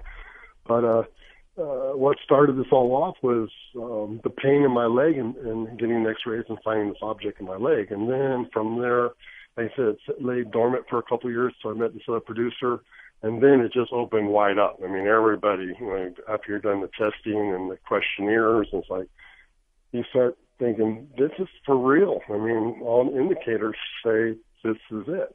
But it is frustrating because the testing didn't go further than it did. Dr. Lear passed away. And then, trying to get custody of my implant or object, and you can't get to it to finally put this to rest. Is it or isn't? You have a guy, I think it's Mr. Nano. It's like, absolutely, 36 elements, solid metal, doesn't exist on the planet unless you, make it for specific use. Then the other people are like, impossible. So, you kind of walk down the middle. I mean, I still doubt what it is. I mean, you and I don't really know what it is, right? I mean, you kind of do, right. But you can't say it is 100%. What was the feeling? You'd be lying. You were describing to me the other night. What was the feeling that you had when it was, removed from you? If you don't mind, just short. Yeah, I knew you were going to bring that up. You're right. It was when they yanked it out of me and showed it to me, like somebody delivering a baby. Here's your kid. It was like, that is one. It looks like it. It looks like others I've seen. And it was an eerie feeling. But now the testing's gone on. I've seen underneath the conic microscope and all that down at Seal Labs. It doesn't look like anything we understand. That's for sure. I mean, you can't look at it and say there's the transistors, here's the knob. It's just an object, and we have no idea if it is how it works. I mean, could you address the exotic metal? I mean, could you address the idea? idea I about went along with Jeremy is because he put the story together so well. I mean, other stories I've watched or I was involved in were kind of Variety magazine, where Jerry is a storyteller and he tells what happened. I was impressed. I said, I'll go along with it. And like Jeremy says, a year later, we're here on the radio talking about it. Could you talk about the anonymity aspect of it? We're calling you Patient 17. You have some concerns about people associating you with this topic, maybe in your personal life or professional life? Absolutely, and look what happened to John Lear. He was off, and look at the pilots that flew the 747 from Paris full of wine over Alaska that was harassed. They went right to a desk job. A lot of people believe in it, but they don't want to talk about it, and they don't want the publicity. So, yeah, honestly, now that's all going on. I like Jeremy to buzz out my face, and I can step out of this and call it a night because it's we all watch the news, we see the Looney Tunes, and I just don't want to be in the public eye anymore. I mean, it's interesting. Listen, he writes me a check for $100,000 for a screenplay. I'm done. I mean, we're not talking about recurring dreams or sleep paralysis or hallucinations here, though, right? No, those days are long gone. I don't even think I actually believe there was something in my room as a child for years, afraid to go to sleep. Back then it was just the boogeyman or whatever it may have been, but now this has all come together with the implant theory. Who knows back in the 60s what these things were. I knew what I saw back in 95, but what? The images were different when I was younger than today, or it was in the 90s. 90s was just stereotype, big-eyed, skull, skinny body. You couldn't tell if they were wearing a suit or not, type of alien. I mean, I got up, put my feet along the bed, and it's like, oh, my God, I'm going to have to, knock some heads together. I mean, it's that frightening. I knew that's my only way out of the house, and they were in my way, and but they just disappeared. I mean, so who knows what we're dealing with here? I mean, You talk about the video from Mexico with the drug enforcement people, and they saw the objects with infrared. I mean, who knows what's in our sky that we're not seeing, or what's right on the other side of the curtain. I mean, you start going, like you said, down the rabbit hole, and there's just multiple options where we're living. I mean, to think that we crawled out of the ocean and, you know, that whole story, and then you go back to believing in the King James Version. All the doctors I know say our bodies are created. It's just not by chance. So who was the creator? So you go down that road also. So I kind of put my life in. We've been created hopefully by a good spirit, rather than there's all these gnarly aliens going around and hybrid programs and that whole story. I mean, it's tough to think about. I mean, obviously, over the years, from E.T. to what's on the television now, are they just kind of warming us up to the idea that this is true? I mean, but they started you off in little steps, and then is Hollywood connected to the whole story? And you throw in the government's already talking to them. Look what the government's doing to our country now. So obviously they can't be good guys, because that was one thing you said. Line, you know? Really... I'll tell you what, fellas, hold on here a second. The Everly brothers are telling us we got to go to a break. We're talking with filmmaker Jeremy Corbell and Patient 17. We'll continue the conversation after this on Coast to Coast AM. From 1969, the Allman Brothers and Whippin' Post. That might be their best song, and they've got a lot of good songs. Greg Allman wrote that song on the cover of an ironing board. At least that's the story. We've got a heck of a story going here. Patient 17, who is sharing with us a lifetime of anomalous experiences, as told to filmmaker Jeremy Corbell. We pick up the conversation right after this on Coast to Coast AM. Welcome back. We're talking with Jeremy Corbell and Patient 17, the subject of a film he's been working on. Patient 17, let me ask you this. In all your lifetime of encounters with these beings, have you ever picked up any clues, or have they told you what it is that they want, why they're here? I never talked to them. I barely remember seeing them as a kid and a couple times as an adult, so I have no idea why they're here or anything like that. It's just a complete wash. Had you gone to other doctors before you went to Dr. Lear? No, just my MD, because I thought I may need a knee replacement. I mean, the pain that was coming out of this one knee was like somebody was smashing it with a sledgehammer. And the funny thing is, once it was discovered with x-rays, the pain went away. So I don't know if that had anything to do with it. But it was just a fluke we found it, and just a fluke. I was talking to somebody about UFOs and common interest and this thing with my leg, and he introduced me to Lear, and it ran like wildfire after that. I mean, people in the UFO world, I found out, are really excited about anything new, because obviously a lot of it's just the same old stuff from YouTube. Right. I mean, you didn't want to be a part of this, and that was the thing. I mean, it took, like, we kind of went on this journey together. When Dr. Lear passed away, Patient 17 and I kind of looked at each other with saucer eyes, like, what's going to happen now? And what I find so interesting is that, okay, we all know John Mack, Harvard psychiatry. I mean, he looked into this, and, he said this phenomenon is real. And what I find so fascinating is the way that Patient 17 describes these beings. I mean, he called them, in my film, he talks about this, alien gangsters, that they're sinister. He believes what's going on is sinister. Would you tell us a little bit about that?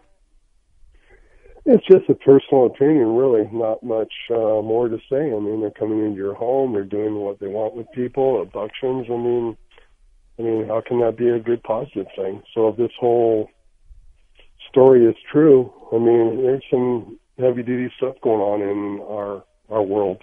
I mean, not to count out everything else that's going on in the world when you turn on the news. I mean, it's just amazing. I'm still not convinced, to tell you the truth. I mean, there's just not enough energy. The only thing I really feel that's newsworthy is the video Dr. Lear shot in Turkey at night with that one craft where you can almost see something in the windows. I mean, I was in his office when he was talking about filming that, and so there's somebody I personally know that shot that. So unless somebody can debunk that, I mean... Right, and that's also what's interesting, is that you were kind of on a learning curve about all this ufology as well. I mean, it's like you go to this doctor, you're in his office, and then he starts talking to you about, you know, his history with all this. And I remember very distinctly, and this is actually something that we caught in the film, is that Dr. Lear says to you, well, we got one out. And you said, what, does that mean that I could have more? I could be tagged in other places? And he says, yes. And he goes, you know, do you want to learn more about this? Do you want to go through like a regression or try to uncover past memories? And I remember this. I mean, it gave me goosebumps. You turn to him and he says, no. You said, you know, this is enough. I don't want to remember. And well, like I said, people get excited over this topic. I mean, it's a lot more people are excited about it than, you know, even 20 years ago. And because maybe we're getting closer to disclosure, but yeah, I just don't. I have other things going on in my life, and it's nothing I can control. And I don't live being an abductee. Really, it was out of sight, out of mind. I didn't think about my leg having issues until I met somebody else in the film department. Once my doctor said it's just a piece of metal from God knows where, from childhood. It's lodged in the place in your leg where it's never going to bother you. Just leave it alone. And so I was just going to leave it alone. I had the x-rays and put them in the sock drawer and called it a day until I showed these x-rays to somebody else, and their eyes just like lit up. And it was just steamroller all the way to where we're at today. I mean, honestly, I would never do this again. I mean, it's just not worth it. I mean, what does it prove? I mean, right. You've said videos of spaceships with aliens, and nobody believes it. So unless you have a Mars attack type situation or something off the wall like that, Independence Day, the general public's not going to go for this. I mean, just people are open-minded. Right. You've said, sorry to jump in, but it's just, I'm, you know, your story is so powerful to me. I mean, you said to me that, like, you know, that you don't live your life, you know, focusing on the UFO experiences and all of this, and it's kind of like dredged up this world that's been happening to you, or happened to you mainly as a child and then into adulthood, that you didn't really want to acknowledge or even remember. I mean, you told me at one point they must have, you know, spared you some of the memories because you remember parts of it and then it's gone. Well, I never even thought about my childhood stuff until I got involved with all of you. I mean, then it's like, well, how about back then? And then how about that? Maybe this is all falling into place. So really, I went through life never thinking about my childhood and the spooky things. And I remember the terror and whatnot. But it's on the bottom of my list of things I need to worry about, or even continue to worry about. It must spill over into your personal life, whether you try to put it out of your head or not, doesn't it? Well, I'm sure it has. I mean, my nicknames are Cody, as in Kodiak Bear, and Eeyore. So, you know, I'm dealing with some type of issues. But I actually lived just a normal life. I like sports and dirt biking and music and things, and I'm not like the typical upbeat who wants to be on television and it's his moment of fame, and I want to go to the convention and sit at the booth and sell plastic ETs. I mean, it's just, I'm not going to go down that road. I mean, the only reason why I even met Jeremy is because, like, minutes before my surgery, Dr. Lear's like, well, this is Jeremy, he's doing a special on me, and he's going to be part of the crew. And really, even at that moment, it's like, that wasn't part of the deal. So right, and then I remember as well how people flooded the waiting room, and you know, you see that also in the film Patient 17, is that you like escaped through the back door. I mean, it was amazing how the waiting room got flooded. I felt bad for you. Well, that's why Jeremy got brownie points that day, because he actually looked after me in a way and shooed everybody back and got the cameras back in the purses, and he ran crowd control. And I appreciated that. And he actually had my back, I believe, from the start of this, and that's why I've gone through with this. Thought after surgery was over, if Jeremy wasn't around, it would have been a done deal over with, because Jeremy's piece is definitely getting a lot of play. And And I'm amazed, to tell you the truth, totally amazed. Well, the fact that you're here says that you trust the guy, but you don't trust everyone in the UFO field. I mean, I've seen pieces of that, what was going on around you, a lot of hoopla, and I know you've been treated shabbily by some folks. We're not going to get into naming them or calling them out, but I mean, I would not be surprised if you just walked away from it, washed your hands, and never looked back. You know, I've got a lot out of the experience, and unless we can get the original piece back and see really what it is or do more tests on it, it's pretty much a done deal unless Jeremy wants to do something else, another project down the road. I'd be more than happy. But right now this is kind of leading up to, I think he's having an opening somewhere, a showing, and I just hope the best for him because he's just a talented filmmaker and a great guy. I call him my samurai. He really has some words of wisdom to give me. And hopefully we can stay friends for a long time and do some dirt biking and call it a day. Jeremy, let's talk about the object. So the piece was taken out of his leg. Some of it was analyzed. Is there some left? And if so, where is it? Yeah, this is a really difficult topic, and it's difficult because, essentially Patient 17 and I have had a real difficulty getting to analyze the piece further. And that's no surprise. I mean, you'll see in the film some of the problems we run into. You'll feel our frustration.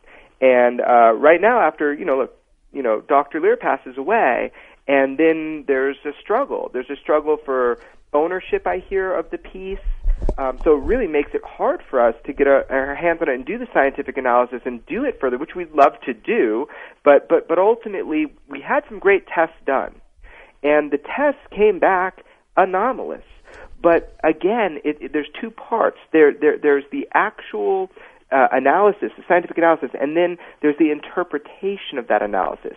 And that can vary widely depending upon the individual. I mean, I went to the head meteorite specialist at UCLA to find out the, elemental composition of like a mountain or a meteorite, and it's like everybody just has a different opinion on it. So right now the pieces are kind of in unknown hands because it was Steve Colburn who had them, but I hear there's a little battle for who owns them, and it's sad, and I don't know.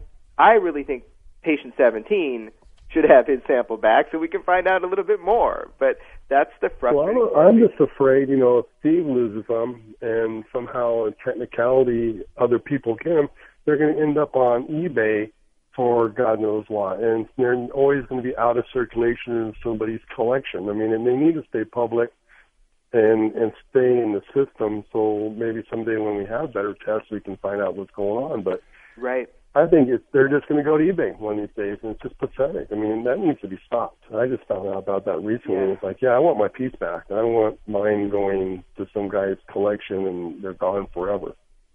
You don't know for sure what it is because there's still additional tests you'd like to do. But, Jeremy, could you address the idea about whether this could still be an accidental sliver of metal that somehow got into his leg?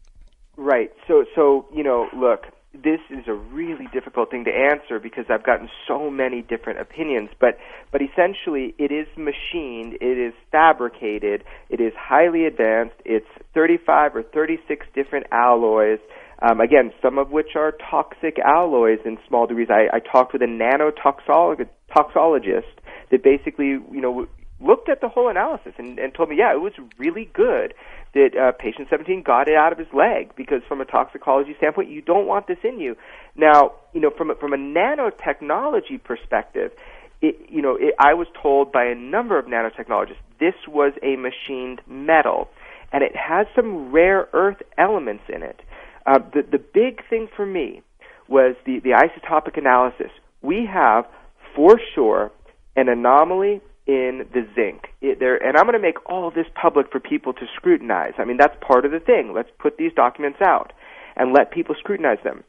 But even further, when I went to the head zinc isotopic analysis guy for extraterrestrial materials, there's actually one of them, and he's like a doctor in Middle America. It's amazing. I found the guy through a scientific paper of his online. I mean, I did some real digging. And he said, yes, your test shows something anomalous. But depending on how the test was done, you can have anomalies. So he says you really need to get multiple tests and cross-compare them. And he's right. That's the scientific method. So you'll see in the film where it takes us, but I can say that it is not a nail, you know? Hey, Patient 17, let me ask you this. You know, a lot of the abductee, contactee reports that we've gotten over the decades, the people involved will say something positive, like the visitors, the aliens, delivered a little editorial, like take care of the planet, or cut down on nuclear weapons, or be kind to one another, messages like that. Do you think that's a diversion? Did you get anything positive, and do you think there's any positive angle to this? Well, I'm over here kind of laughing because it sounds like a beauty pageant. Everybody wants world peace and things like that. I know. So maybe, you know what I mean? Yeah, right. So, you know, if they're really meant to, you know, they've been around since the pyramid days, you'd think something would have happened by now. It just seems like the planet's just spinning out of control.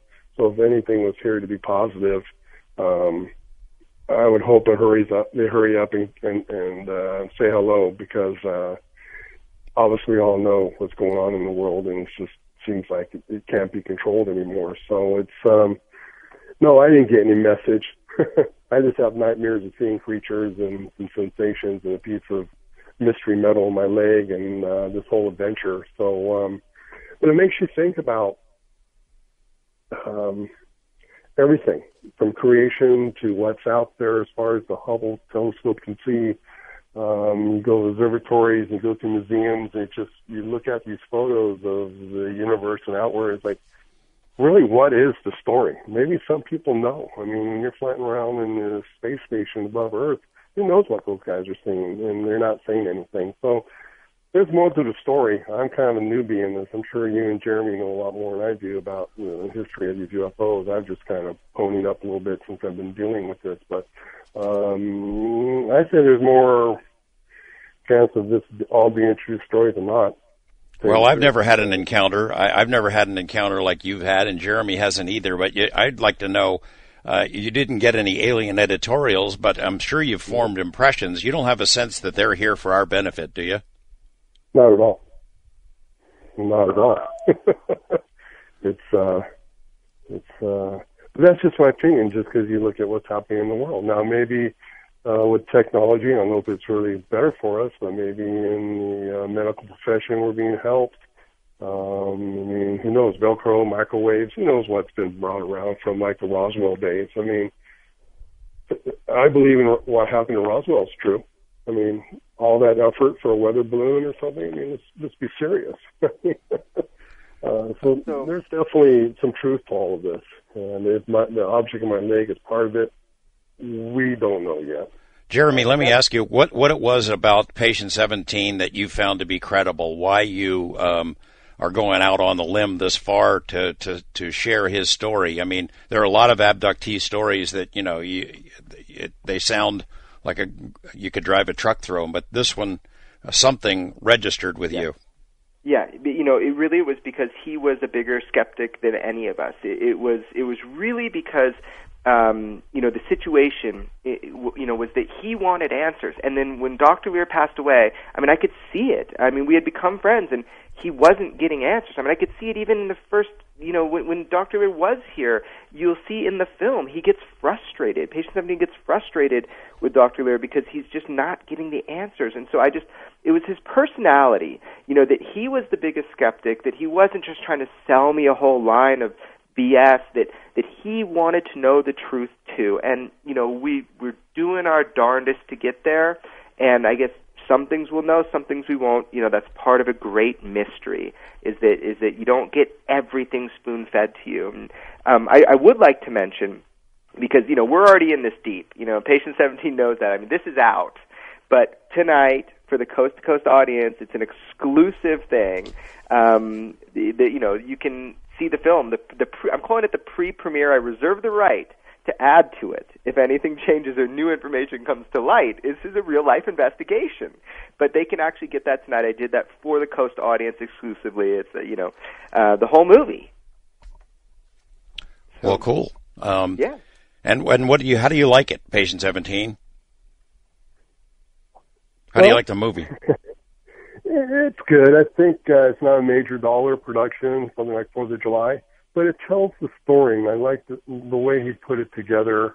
He let me have a little say in it, the motorcycle riding, and bringing some of my personal life into it, some shots like that. But he made it fun and interesting, and we, like he said, we walked down this path together and just trying to find out what the truth is. And I give it an A. I mean, it's a great. I mean, it beats anything on YouTube if you could surf that and UFOs. I mean, it's really personal. It's modern. The way it's shot, the way it's edited. I mean, it's a good piece. I would have never done it if he was a total flake.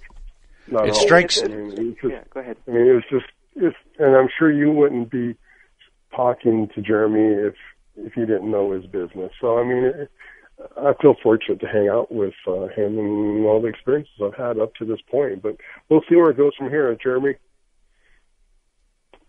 Well, I think that it seems that you're not as concerned as I thought you were about your identity getting out. Some people around you must know, because how many 6'9" abductee motorcycle riding guys are there?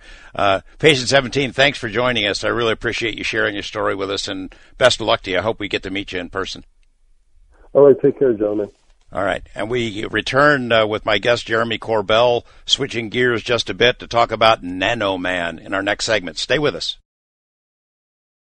Beautiful Night from 1997's album Flaming Pie. That's Paul McCartney, a starring ballad. Good song, underrated, not played very often on the radio. And the music video is a lot of fun if you've never seen it. Ringo Starr collaborates on this. He joins and has a pretty funny role in the music video. If you've never seen it, check it out sometime. We will be opening up the phone lines in this segment to see what's on your mind. Questions from my guest, Jeremy Corbell. But before that, we're going to cover the story of the Nano Man. This is a scientist, cutting-edge guy, brilliant mind, who has come across evidence of what he thinks is undeniable evidence of some kind of other intelligence here. And we're going to hear about utility fog right after this on Coast to Coast. Jeremy Corbell, before we segue into Nano Man, one more question about Patient 17. Was that a big deal for him to come on live, and was that a big step for him? Oh, man, you have no idea, or actually you might be the one person that does have the idea. I mean, it's the Bob Lazar syndrome. It's scary. It's really to put yourself out there. I mean, privately, over a beer, you can tell somebody about your deepest experiences or something that's kind of like out there. But yeah, I mean, man, he was nervous. That's got to be hard. So there was this back and forth, and he didn't want to do it. He did it for me, and I appreciate that. I thought it was important because I want the audience to hear this is a real person. When you watch the film, I don't want you to think this is just like, it's so powerful. It's a real person. He's real experiences, and it's affected him. So yeah, it was real hard for him to come on. I'm grateful he did, and probably that's the last time we're going to get him. The people will lump all the abductees together. Oh, yeah, there's another abductee story. Yeah, I've heard this, blah, blah, blah. And they sort of wipe it off their plate. But then you hear sort of the human side of it. I could tell that he was struggling with sharing too much insight into his personal life. But the human side of it, obviously, he's been deeply affected by this phenomena through his whole life. Yeah, and he doesn't want to be bothered. I mean, he's a hard-working guy. I mean, he gets up at like 4 a.m., so, I mean, he's exhausted right now. I mean, that was a big deal, too. And, yeah, I mean, it really is. That's the experience. It's a human experience, talking with him. And that's the experience I had filming him, is when he'd finally forget the camera was there, and he would talk to me about it. I mean, you get to see this. It's like, it's traumatic. I mean, I was not into this thing. The whole abduction thing was nothing I would ever touch, and I probably never will again. But this story needed to happen because we needed results, and Dr. Leir sadly passed away, Segue into our next topic, which is Nano Man. It sounded like he was saying that Nano Man had something to do with your investigation of the object pulled out of his leg. Is that true? Well, at one point, I did have him analyze, and he is featured in the film as looking at the analysis. And, from the analysis, itself, I mean, he gave his opinion. I didn't really tell him much about it. I asked him, is this a Tonka truck? You're a nanotechnologist. You deal with, extraordinary alloys on the micro scale. Could you make this? Could you make these 35 elements, play nice together, into a metal structure?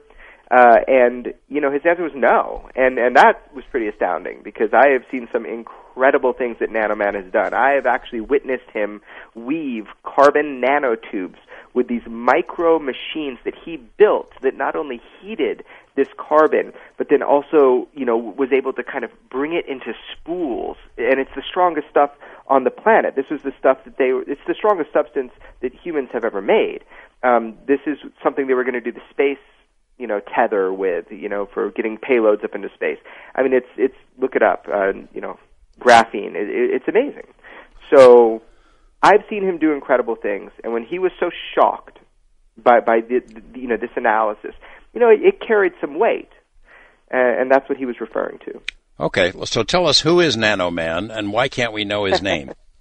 You will be able to know his name in like a year, but look, movies are always like, a year or 2 years behind. Right now, I'm filming so many things with him, and he actually just got some, kind of a big contract, and, he, understandably, I mean, Invisible College, George, he wants to, at this moment, just kind of be left alone. He doesn't mind me putting out the utility fog piece, and he stands firmly behind everything that we've shot and his statements, but there will come a time, probably in the next year, where, we'll tell everybody who he is, and it's not a huge mystery, but that'll probably be when I release the work that he's been doing on his space drive, which is an advanced propulsion system.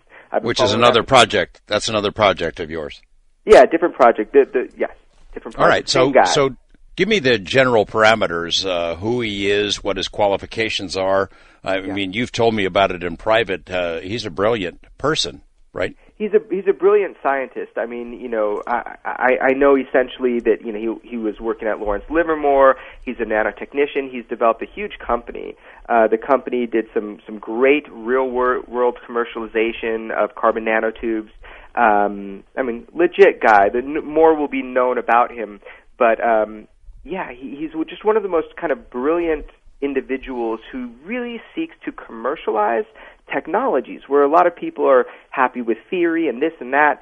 I mean, he is in his shop machining metals, and I was up in his attic, and we were spinning this rotor at like 5,000 RPM, and I'm like sitting on a box of neodymium magnets with my iPhone in my pocket and my camera, and he goes, get off of that, and and he thought the thing was going to explode. Funny, the neodymium magnets were from Bob Lazar's business, United Nuclear. He just figured that out on camera, which is funny. But look, he's a brilliant scientist. He works with his father. He actually got originally a huge grant to do the carbon nanotubes through Wright-Patterson, which I found fascinating. Carbon nanotubes, what the heck is that? What's that? Okay, so that for me, that was a new one too. Essentially, it's highly ordered carbon. So it's, nothing. It's just carbon. But for example, like graphene, they say that the joke is you could stand an elephant on a high heels on it when it's just like one atom thick and it wouldn't tear or break. It's the strongest substance humans have ever made, and it's essentially like interlocking atomic structures of carbon. And so I guess these tubes that he's created, he weaves them and he brings them together into these strings, and then he weaves the strings into thread and thread into rope. And it is literally the strongest substance on Earth. And he kind of pioneered a lot of this, and his funding was military, actually. And he's not a UFO guy. He is not a UFO guy, but, and here's the drum roll, a lot of what he knew was possible in nanotechnology when he was going out to school on the East Coast, even his teachers weren't kind of on board with him, with what he thought was possible, and with commercialization. But he did convey to me a story, oddly enough, and this was not our focus. And that's what's so funny. I got introduced, to him through military friends. So it was not our focus. Our focus was his propulsion systems. But he kind of confided in me that how he knew a lot of this was possible is he was shown technology before. And he was shown technology that there was no way it could have been built by human hands. And to this day, he stands by that, and that's what motivated him. He says, I'm one of the only nanotechnicians on Earth who knows for a fact that the ET reality, is real and true, and that's a very motivating thing. That's what he told me. And this is utility fog. Okay, well, this utility fog is an interesting thing. So we're there at his place, and I'm kind of documenting the development, the pitfalls, the lows and the highs of his propulsion system, right?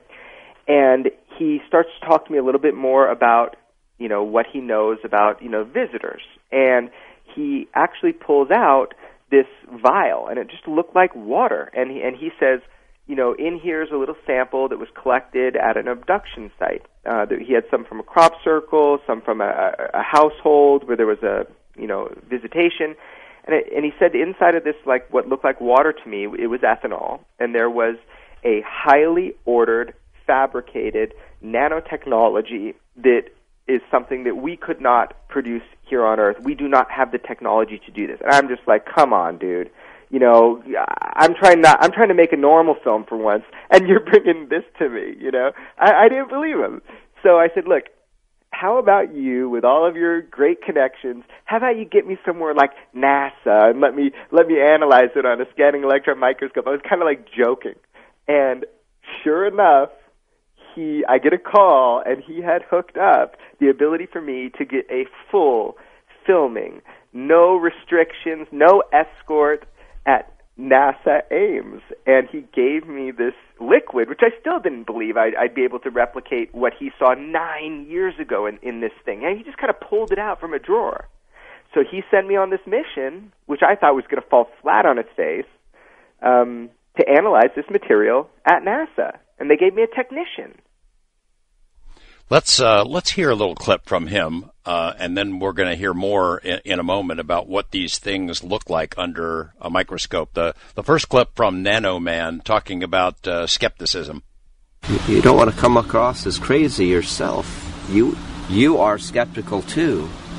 But now I have something. I have something in my hand that cannot be explained in any other way.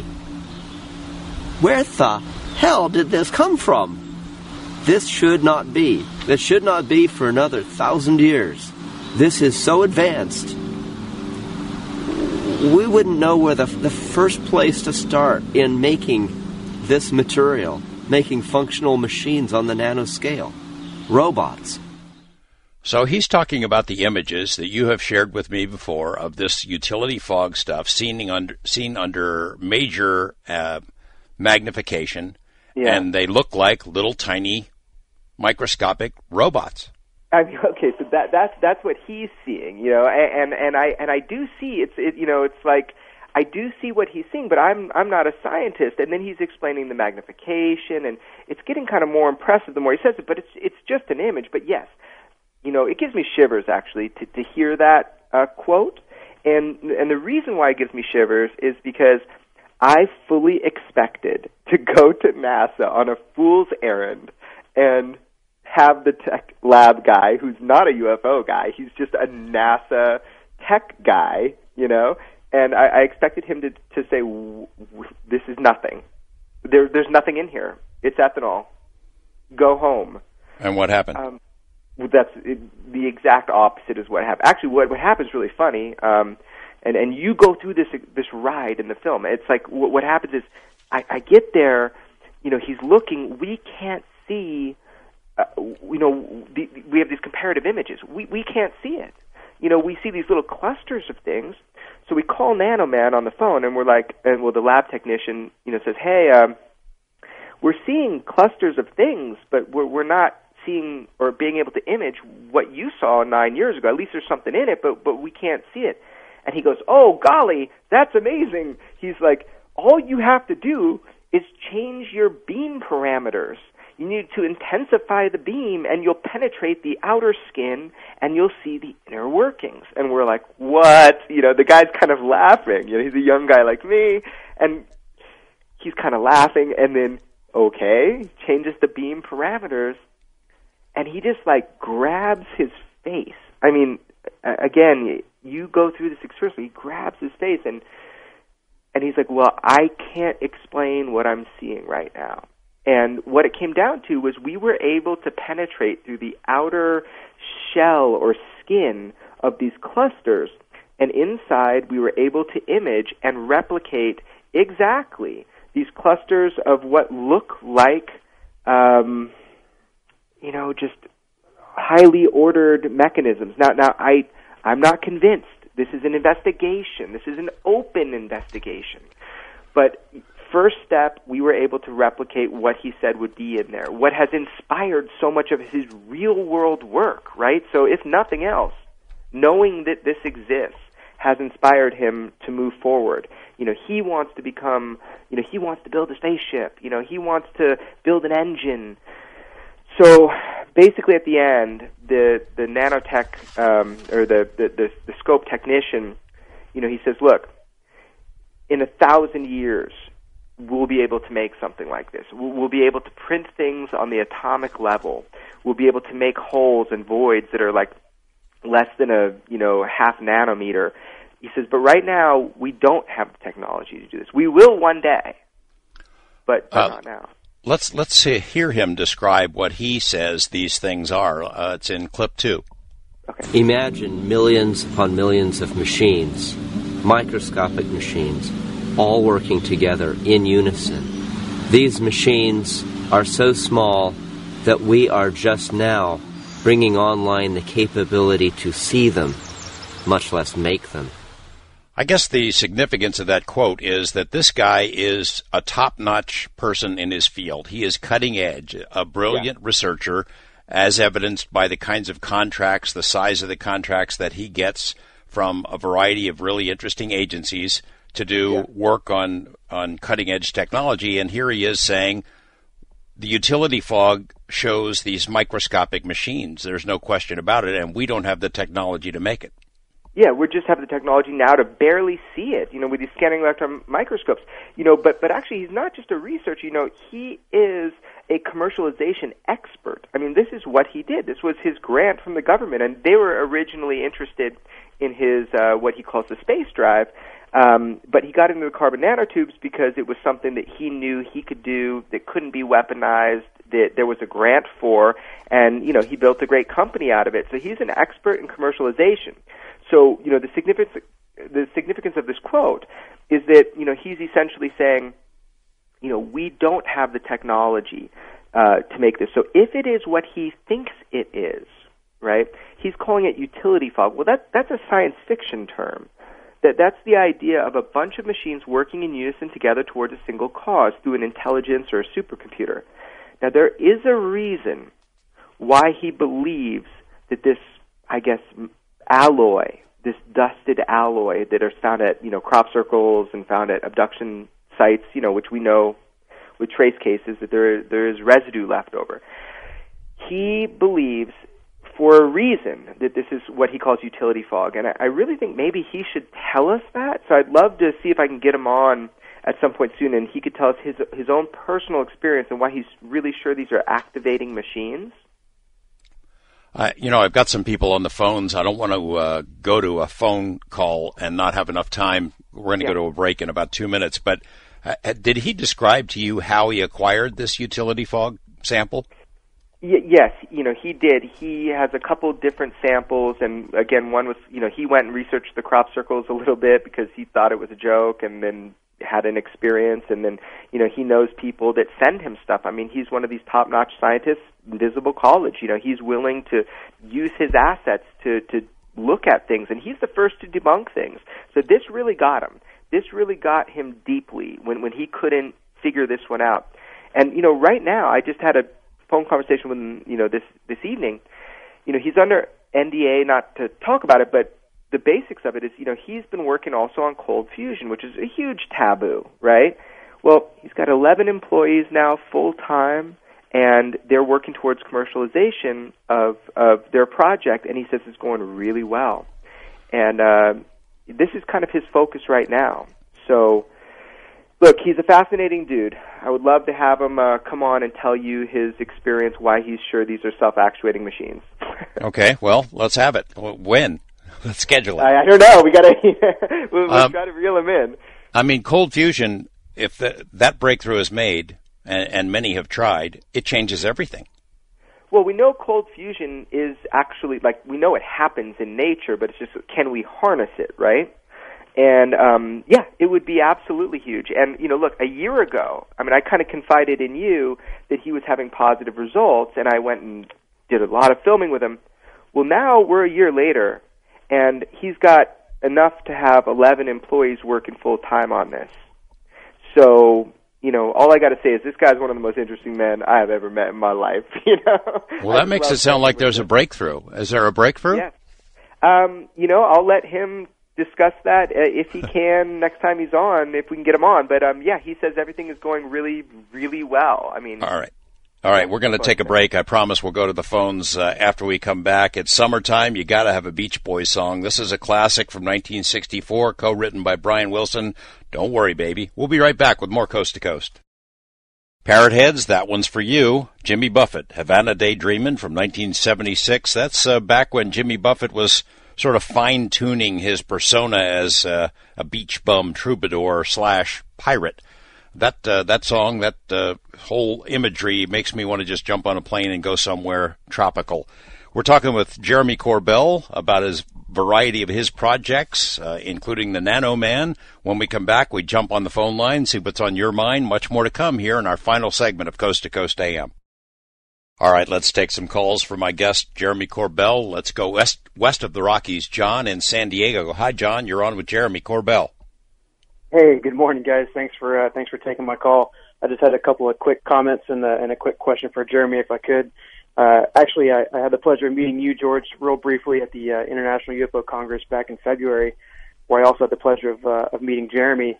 And ever since then, I've been kind of following his work and following his stuff through his website. Since then, I just wanted to put out to the Coast audience that. As a younger guy and somebody who's in the military, I don't really have too many outlets or options for expressing my interest in the topic. But boy, Jeremy's work really satisfied my curiosity. Kind of hits the spot, so to speak. And so I would just encourage everyone who's listening tonight or listening on a future podcast or whatnot to really check out his stuff through his website and support his work.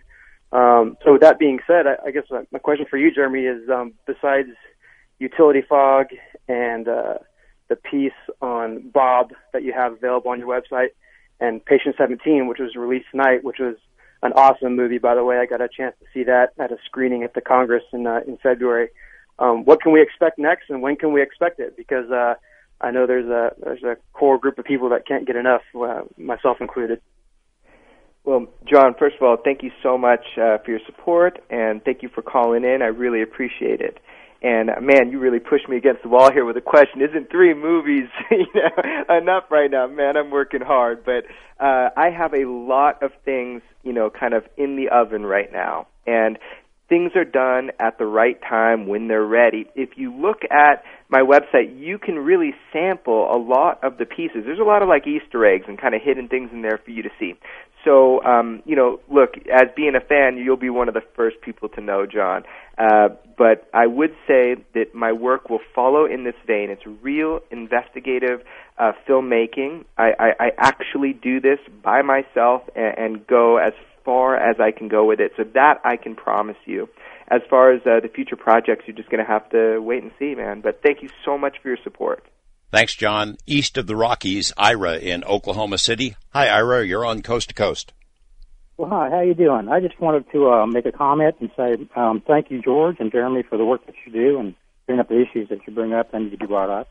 I've been into UFOs and following this stuff, distant papers, Phil Schneider, Benowitz and Montauk and Belts and all that stuff for years.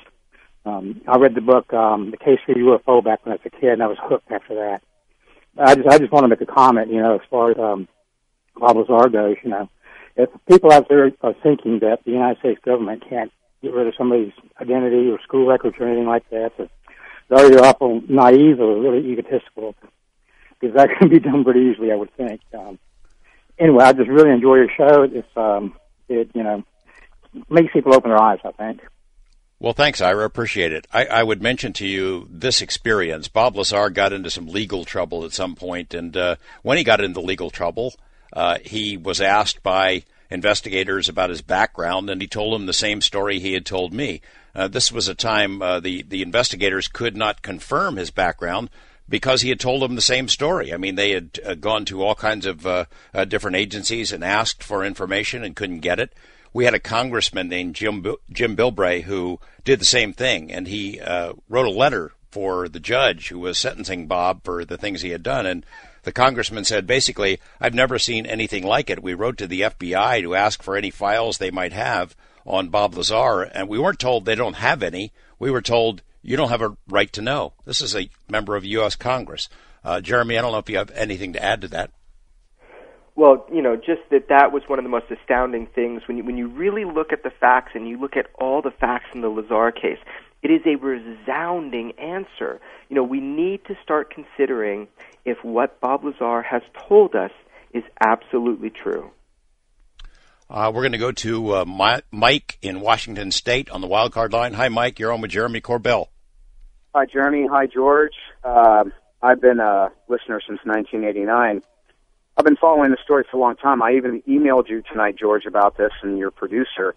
And I would really like to see a coast-to-coast debate between you, Jeremy, and Stanton Friedman. I'm inclined to believe the Lazar story, but I have some reservations about it because of the Stanton Friedman data and research that he's done. And Jeremy, I don't know you, and you seem like a pretty cool guy, actually. I've heard you a few times on the show. But I'm going to say something here. I get the MUFON Journal, and I read an article that you posted recently. In your article, you wrote, "Ufology owes a debt of gratitude to Mr. Friedman. His decades of work have earned our respect, but his long tenure does not give him the right to pull the same kind of closed-minded, dirty tricks as the noisy negativists he has so often criticized." Dirty tricks, Jeremy? I mean, I think that's a little harsh. I mean, even later on in the article, you go on to say that Bob's claims have been exceedingly difficult to validate. Now, I am inclined to believe the Lazar story, but, to put down Stanton in the kind of way that you did in the article, I don't think it's warranted. I don't think that was fair to Stan. And, I mean, I just... well, let me just remind you. And I think one last thing, I think, Stanton will probably investigate this Dr. Krangle, who's all of a sudden coming out of the woodwork here. And one last thing, Jeremy, when I try to get on your website, it's always down. So is there a problem with the website? And thanks a lot, George, for your work over the years. I appreciate it. Thanks, Mike. I appreciate the comments, and I think they're very fair. And Jeremy can answer, and then I'm going to add something as well. Yeah, no, I really appreciate your comments and your input, and you must be going to the wrong website because everybody's hitting it and it's up. So keep trying, I guess. But no, I really appreciate your perspective. But I think it's unfair to not look at what that article was in response to.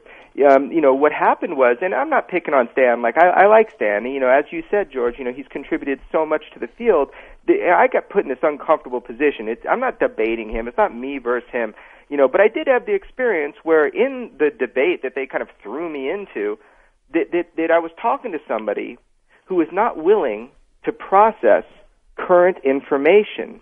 It was like an auto repeat, and a reboot is needed in ufology. So to the specific point of what I said and is written in that article, I'd have to say I was responding directly to the MUFON article from the 2 months prior, where Stan wrote some things about the evidence that I put forward that were straight out lies. They were inaccurate and they were untrue. And anybody that watches the video of how I conducted myself on stage, the evidence I provided, and my opinions, these were not them, what he wrote. So I had to, kind of put my 2 cents in there. Look, I'm going to call it as I see it, and that was some spin doctor stuff.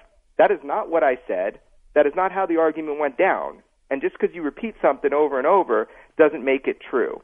So basically, I invite people to question and to debate, and I invite people to continue talking about it. And I'm not picking on anybody, but I am going to defend myself when when something is said about me or something is said that I said that I didn't. So I suggest you read both articles, compare them, and then watch the interview that was recorded. That will tell all. Bottom line is, I'm not important, and a debate with Stan is not important to me. What's important is, what can we learn now about the Lazar case? How can we move this forward? And we need to be open to change. We need to be open to new information. I would just add to this, Mike, that I have utmost respect for Stan and all the work that he has done. And I have respect for him, the fact that he has taken the trouble to look into the Lazar story, because a lot of people have passed judgment on it without doing any work on their own. But I would tell you this, is that Stan says there's no evidence of degrees. The evidence that he worked at Los Alamos is scant.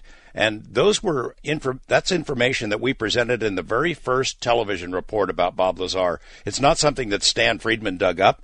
I reported it on television. It went all over the world in the very first story that ever discussed Bob Lazar. So it's not an expose. It wasn't a gotcha. That was part of the story from the beginning. I'm glad that Stan repeated the steps that I had taken and dug this stuff up, but it was no secret. So thanks for the information, and I suppose we're going to have Stan on at some point. John in Long Beach, you're on with Jeremy Corbell. How you doing? Hello, John. Hello. Howdy. Hello. What's on your mind? I dropped my phone there. I wanted to, by the way, George, to paraphrase Jimmy Buffett, I want to go to the topical here a little bit. You said tropical. Anyway. Yeah. I wanted to ask you, now that when you can conceive of something like the tiny machines, let's say that the guy's just imagining that and he thinks he sees it, but once you said it may make decades or something, but we have allegedly experienced, they found some things, if I don't know if it's true or not, but they found some machinery and things in crash sites that we engineered quickly, allegedly, to perform and do well within our ability to do it. So if they think they can conceive this now, I think it is not that much of a leap to think within 20 years or something that we could actually make it into something. Because you have to conceive of something first in order to to make it work. And so I'm just saying that if they actually can do that within the technology that we have, maybe not making the machines, but find some other way to do similar functions. We can already build a house out of a printer kind of thing. You know what I mean? Once we have that information, that concept at our disposal, that's where the theories lead to the practice. Well, it'd be nice to know what goes on behind closed doors, behind the veil of secrecy. I can't even imagine what kind of technology they've got that we don't know about yet. We do get glimpses occasionally from the kind of work that Jeremy is doing with Nano Man, for example. Jeremy, you want to jump into that? Yeah, just that, I absolutely agree with, the caller, which is that, your imagination, once it's ignited, that's the beginning of everything. Everything needs to be conceived of in thought, and then it comes into action. So, I agree with you. And exploring these realms of the unknown, I really feel like my life is a Twilight Zone. I mean, it's like every time I try to make a normal movie or have a normal day, something extraordinary happens, and I love it. And so, it's wild to pursue these questions, and I'll quote a friend of mine, big questions, maybe disturbing answers. I mean, this is an exciting field, and now that I've started, I don't think I can stop. I'm going to keep making movies and kind of shining the light, and the camera's my passport to the unknown. Appreciate the call. East of the Rockies, Dan in Pennsylvania. Good morning, Dan. You're on with Jeremy Corbell.